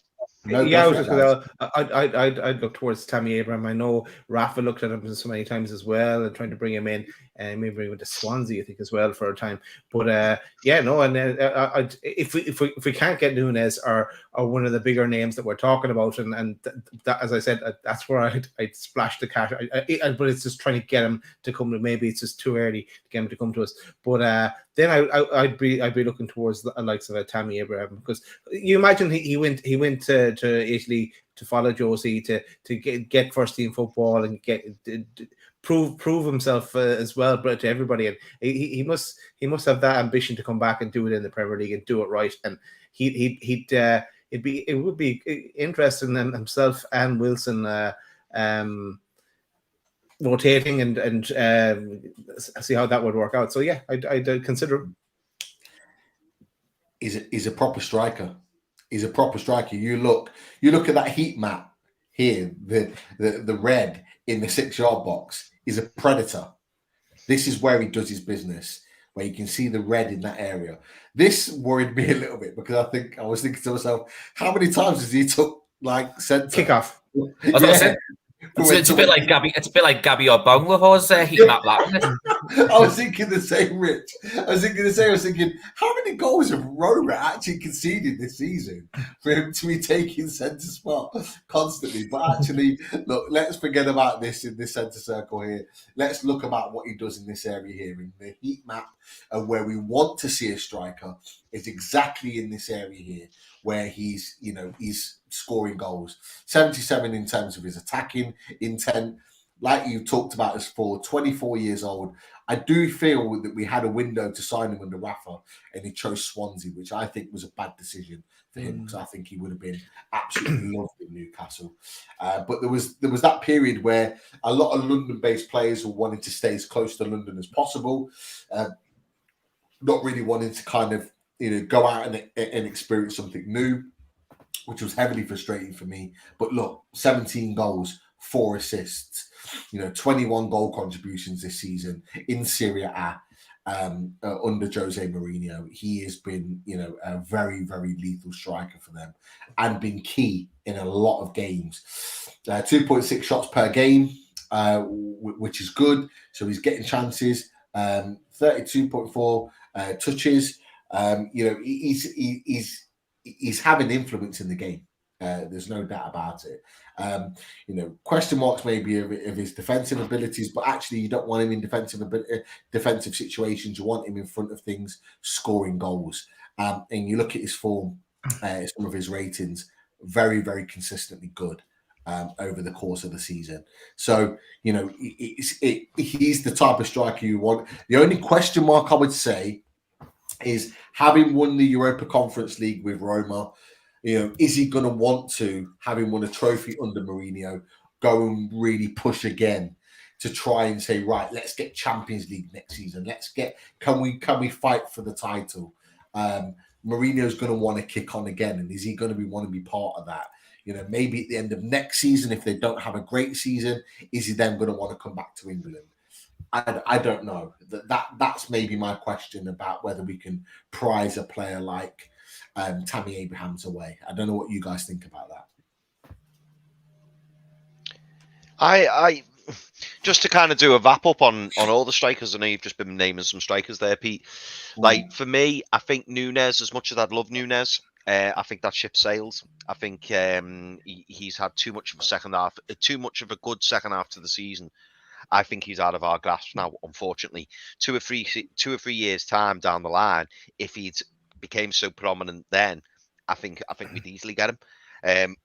But I think now he's probably gone into that Vlahovic level where it's just, we're not going to be able to compete. Unfortunately, it's too soon. In terms of Calvert-Lewin, I want us to just stay well clear of him. I completely agree with Jordan, and I know you lads, share the same thing. I think he's a very one-dimensional striker. Obviously, I've probably watched him more than most. With him being an Everton player, Newcastle aren't playing. We have Everton on because of the family loyalties in the house. But I get some of my Everton mates are all like, cracking jokes and like nudging me and saying, "Hey, you're going to buy Calvert-Lewin off us?" Because they know that he's going to go for at least 60, 70 million, with the English Premier League extra money that gets added on. So for me, he's someone you need to steer well clear of. And I forget who it was, whether it was you, Rich, or Pete, when you mentioned about he's got interests off the field. And for me, that's just a big turn off. I don't think his head's fully in football, if I'm honest. And I don't think he's a particularly good striker. When was the last time you saw Dominic Calvert-Lewin pick the ball up in that number 10 position or deeper on the pitch and go and create something and make a goal? You don't see it. You just don't see it. I think he's a good poacher. I think if you put the ball in the area to him in that danger zone, in that 8, 10, 12 yards area, I think he can be lethal. But again, I think he's one of those players who needs a lot of chances. In terms of, Daz mentioned Ivan Toney, Victor Osimhen. There's definitely strikers out there. Don't get me wrong. There's definitely strikers out there. Jesus. Jesus. Yeah, Jesus. No, yeah, and Timo Werner. I'd much rather see us go for a player who maybe, and I'm going to throw another name out there, and we've spoke about it, a player whose stock maybe isn't as high. My only concern with Tammy Abraham is his stock is very high. He will never be a more expensive buy than he is right now. I think we're seeing the best of Tammy Abraham, and I don't know whether he's that all-round centre forward. Like, obviously, I haven't got the stats in front of me, Pete. I know you've thrown some stats up there, but you know the way the football clubs, you know, they've got stats on the running, stats on the sprint, stats on. I don't know how he would compare to other European strikers. So you know the likes of Nunes, the likes of Victor Osimhen, the likes of, I don't know, João Felix, players like that. I wonder whether he's more an out-and-out number 9, and a bit like. Who are you comparing him to? So I don't get me wrong, I would take Tammy Abraham over Dominic Calvert-Lewin every day of the week. I would. Of course. But I see him as that kind of striker. Someone who's in the box, someone he's not going to particularly run the channels for you. Like, I'd genuinely, I would take Callum Wilson, a fit Callum Wilson over Tammy Abraham. I think he's got more to his game. I genuinely do. I would want a player who was very similar to Callum Wilson. Someone who, like a Timo Werner. When Chelsea signed Timo Werner, everyone wanted him, and it's not worked out for him. And I'm thinking to myself, if we went in with Chelsea and we went, 30, 35 million for Timo Werner, I think they'd take that. And I think, why not give someone like him a chance? I'd rather that than go and spend 60, 70, 80 million on a very limited Dominic Calvert-Lewin. I just don't think he's worth the money. I really don't. You look here. You look there in FC. Yeah, they are. Calvert-Lewin had 5 goals, I think 2 assists. So 7 goal contributions in 17 or whatever games started. But I think he played a lot more off the bench as well. But Victor Osimhen, you look at his heat map. You look, he's a predator in front of goal. Yes, he started 23 games, 14 goals, 2 assists. That's in Serie A. Not his best striking rate, but still a very good striking rate. And I know he had a period where he was injured this season. He is a guy at 23 years old that I think could be an absolute monster in the Premier League if he was given the opportunity to. I really do. We've looked at Darwin Núñez's goal contributions, I think in the 30s, goals and assists, 32, 33 goal contributions this season, 26 goals, 7, 8 assists. It's just fantastic in terms of how he's contributed. Tammy Abraham's, they're the type of strikers, and not necessarily just those names, but that's the type of level of player that I think we should be looking at. And it might cost a little bit of money, but Pete, I completely agree. It's about, sorry to interrupt you, Pete. It's about going for players who aren't necessarily at their peak, or players where there may be, their reputations slid a little bit. Like, and again, I'm going to throw this name out and people may go, you're mad. I would much rather go to Chelsea and go, here's 50, 60 million for Lukaku, who, by the way, they can't wait to get rid of. Romelu Lukaku is not going to stay at Chelsea. If you gave me the option and said 50, 60 million for Lukaku or 70, 80 million for Dominic Calvert-Lewin, it's a no-brainer. It's an absolute no-brainer. I'm not saying Lukaku's, my ideal striker, but I would rather take Lukaku than Dominic Calvert-Lewin because I think he's got more to his game. I think the issue with that, though, Chris, I think the issue with that is, though, and it was made, I think it was on Sky yesterday, Lukaku was blatantly made, obviously wants to go back to Inter. He never really wanted to leave in the first place. And I think that what we've been saying is because it's that, we're in that catchment area now between the elite strikers, and then you start to look at the next level. And it was someone that Lee mentioned before, and he's been touted before for Newcastle. And I'm starting to wonder, is that why we've been linked with Moussa Dembele so much? Because he's at that next level, probably under. He banged the goals in for Celtic, and everything. Everyone was saying he's not. When you look at Celtic, it's that same sort of stuff when they had it with Van Dijk. Everyone had reservations because the league he was playing in wasn't that high. And to be fair, he's done quite well at Lyon. under obviously Enrique and stuff like that. So, is it worth a punt to give him a shout? In the Premier League around top quality players. We're going to have some fantastic players at the start of next season. I'd be interested to see what Pete and Jordan think about, possibly a Moussa Dembele, like Lee mentioned earlier. I think it's a great shout. Now, I've obviously dropped on Lukaku's information there on the screen, and I think it's interesting to see. Obviously, you look at his heat map. Yeah, he's not played a lot of games. Well, I say total games played 26. Started 16, scored 8. So scored in half of his games. He's still a player that creates moments in the game, even though he's not played a lot of football for Chelsea. And in Jordan's Down South chat, they had the conversation today about Lukaku and what's the potential of him coming on loan or maybe even signing him, because like you've just alluded to, yes, he wants to go back to Italy, yes, he wants to go back to Inter Milan, but can they physically afford him? Can they financially afford to take him back at 30 years old with the wages that he command, with the fee that is likely to be commanded for him? Are they going to be able to afford a player of his ability?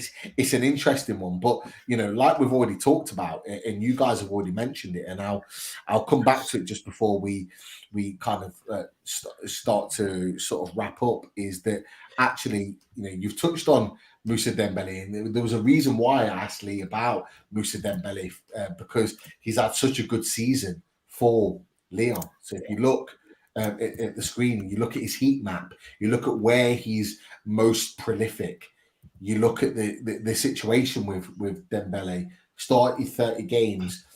Played 30 games, started 25, 21 goals, 4 assists, 25 goal contributions this season.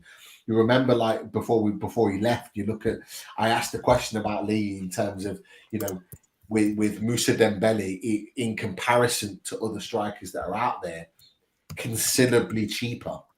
You're looking at 25, 30 million max for a player like Moussa Dembele, who's had a good goal scoring season.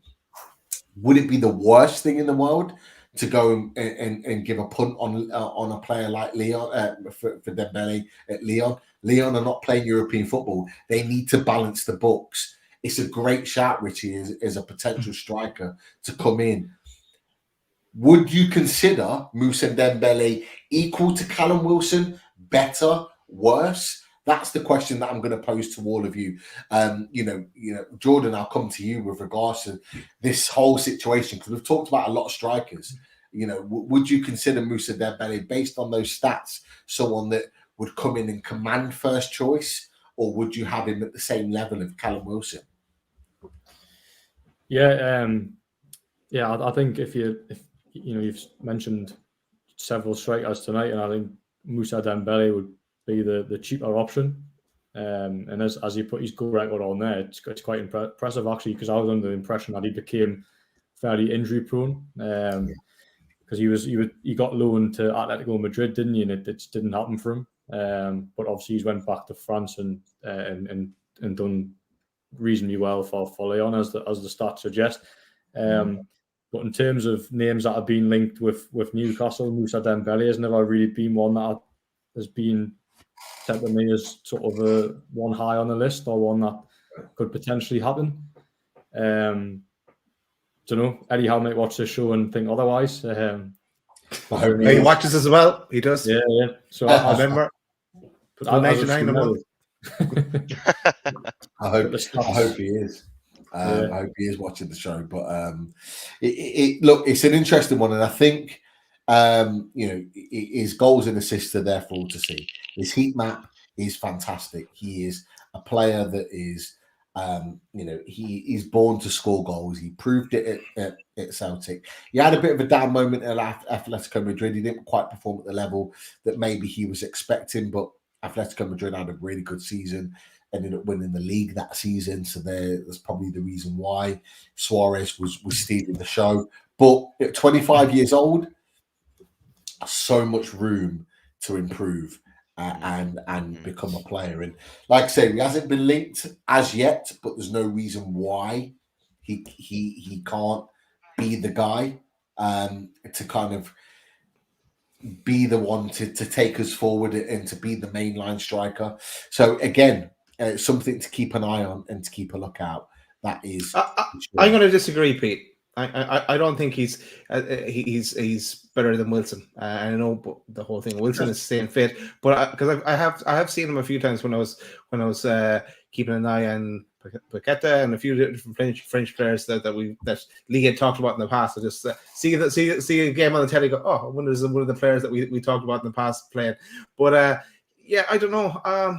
Like you have the likes of isn't Edward that came from Celtic as well, and to Crystal Palace. It's not really cutting the mustard either. Like, yeah, I'm not. If we're just going to get a striker, just kind of a striker that would just as a backup, then fine. But he's not an improvement on Wilson. But what I ideally like though, and I know we all want, is an option that's better than Wilson, and I don't see him fitting into that category. No. Just quickly on. Sorry, Peter did ask the question about Callum Wilson and Moussa Dembele. For me, Callum Wilson is the best striker Newcastle can have at this time. They can go out and potentially sign someone for big money, but a fully fit Callum Wilson is a top class player. And if he maintained his fitness, he'd be in the England squad. So. If they can keep Callum Wilson fit, the talk of needing a striker this summer probably wouldn't be as high. And then just quickly, two names I do want to throw into the hat that haven't been mentioned. Both Serie A strikers as well as Giovanni Simeone and Gianluca. I think it's Scamacca. Is that how you pronounce it? Yeah. Come up in the chat, right? Yeah.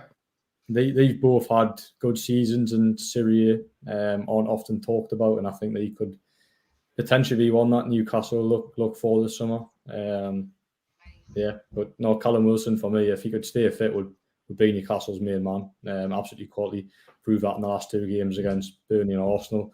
And I think that the pleasing thing for Callum Wilson now is he's got a manager there, Eddie Howe, who knows a player inside and out. So.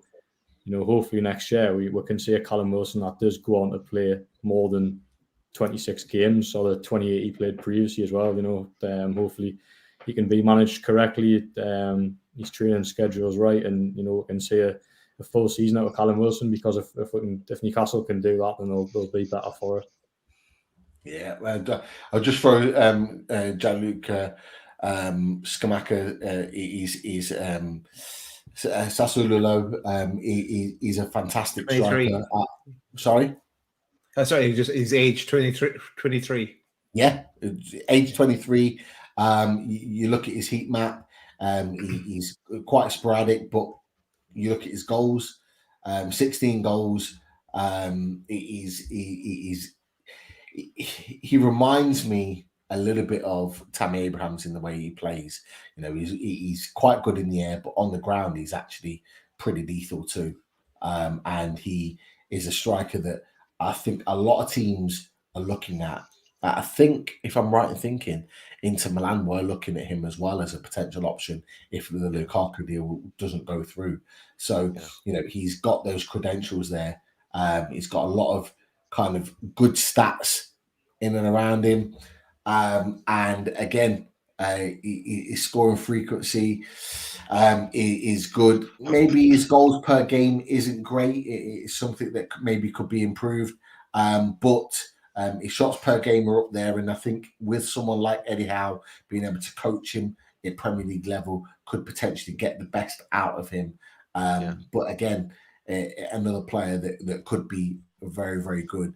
And Giovanni Simeone is another one that we'll look at, and we can look at it in a little bit more detail next week. But again, the striker search is a big one, and actually, he is, that is going to be key, because that is going to give us the idea of where we're going to go forward as a Premier League club. Is that, are we going to be settling for someone that's going to be an understudy to Callum Wilson, or are we going to have someone that's going to push him on and really kind of say to him, right, we need to kick on and be, we're going to be a bigger, better club next season, and Callum Wilson needs to up his levels and be fitter for longer periods to be a part of that. So again, something we need to be aware of.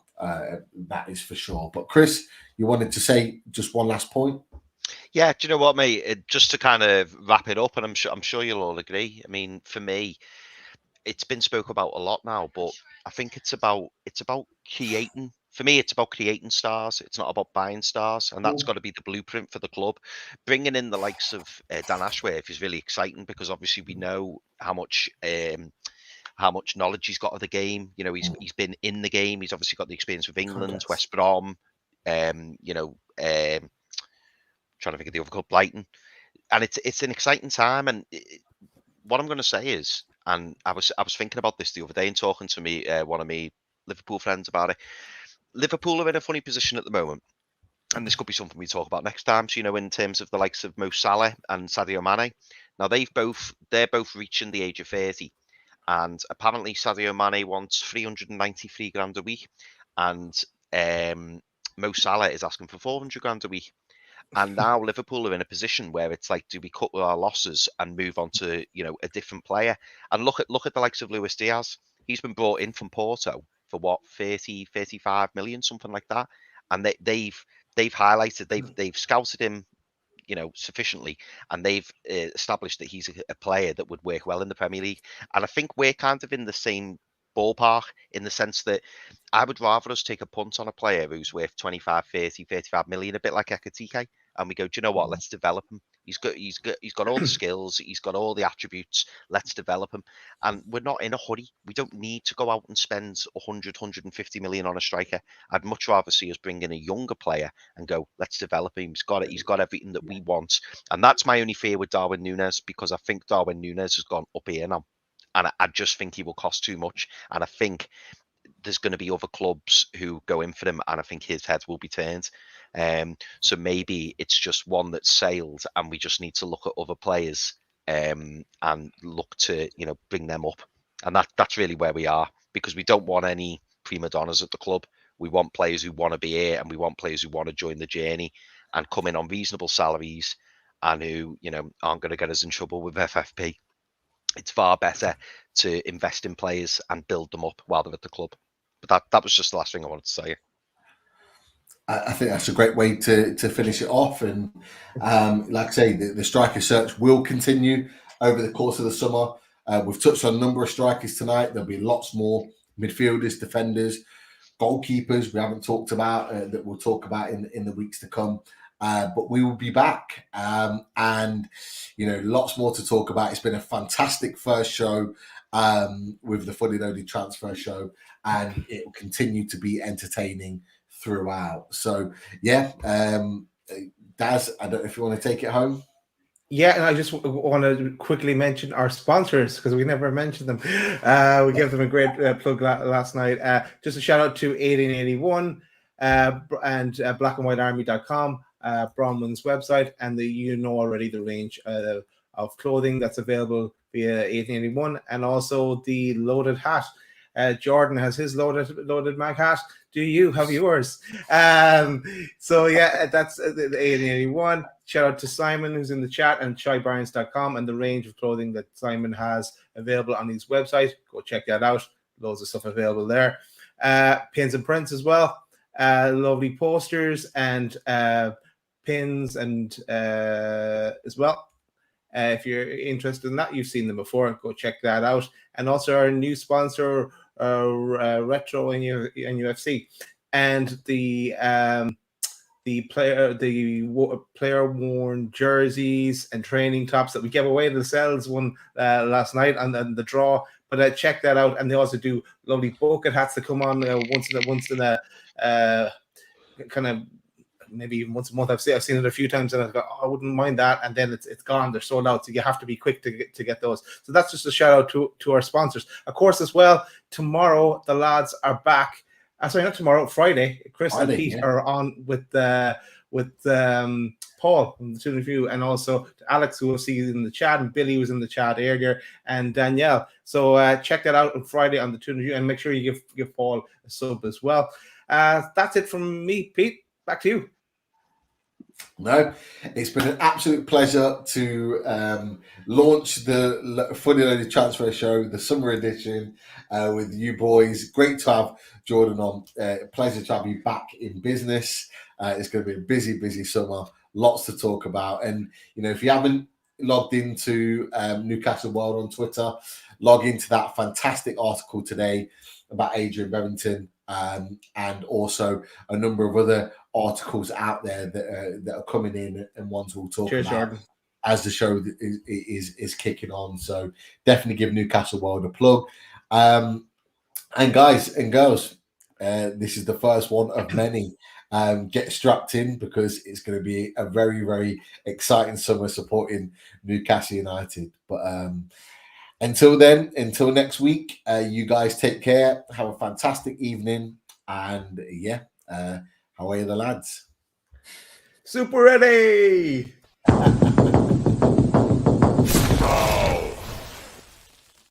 Oh.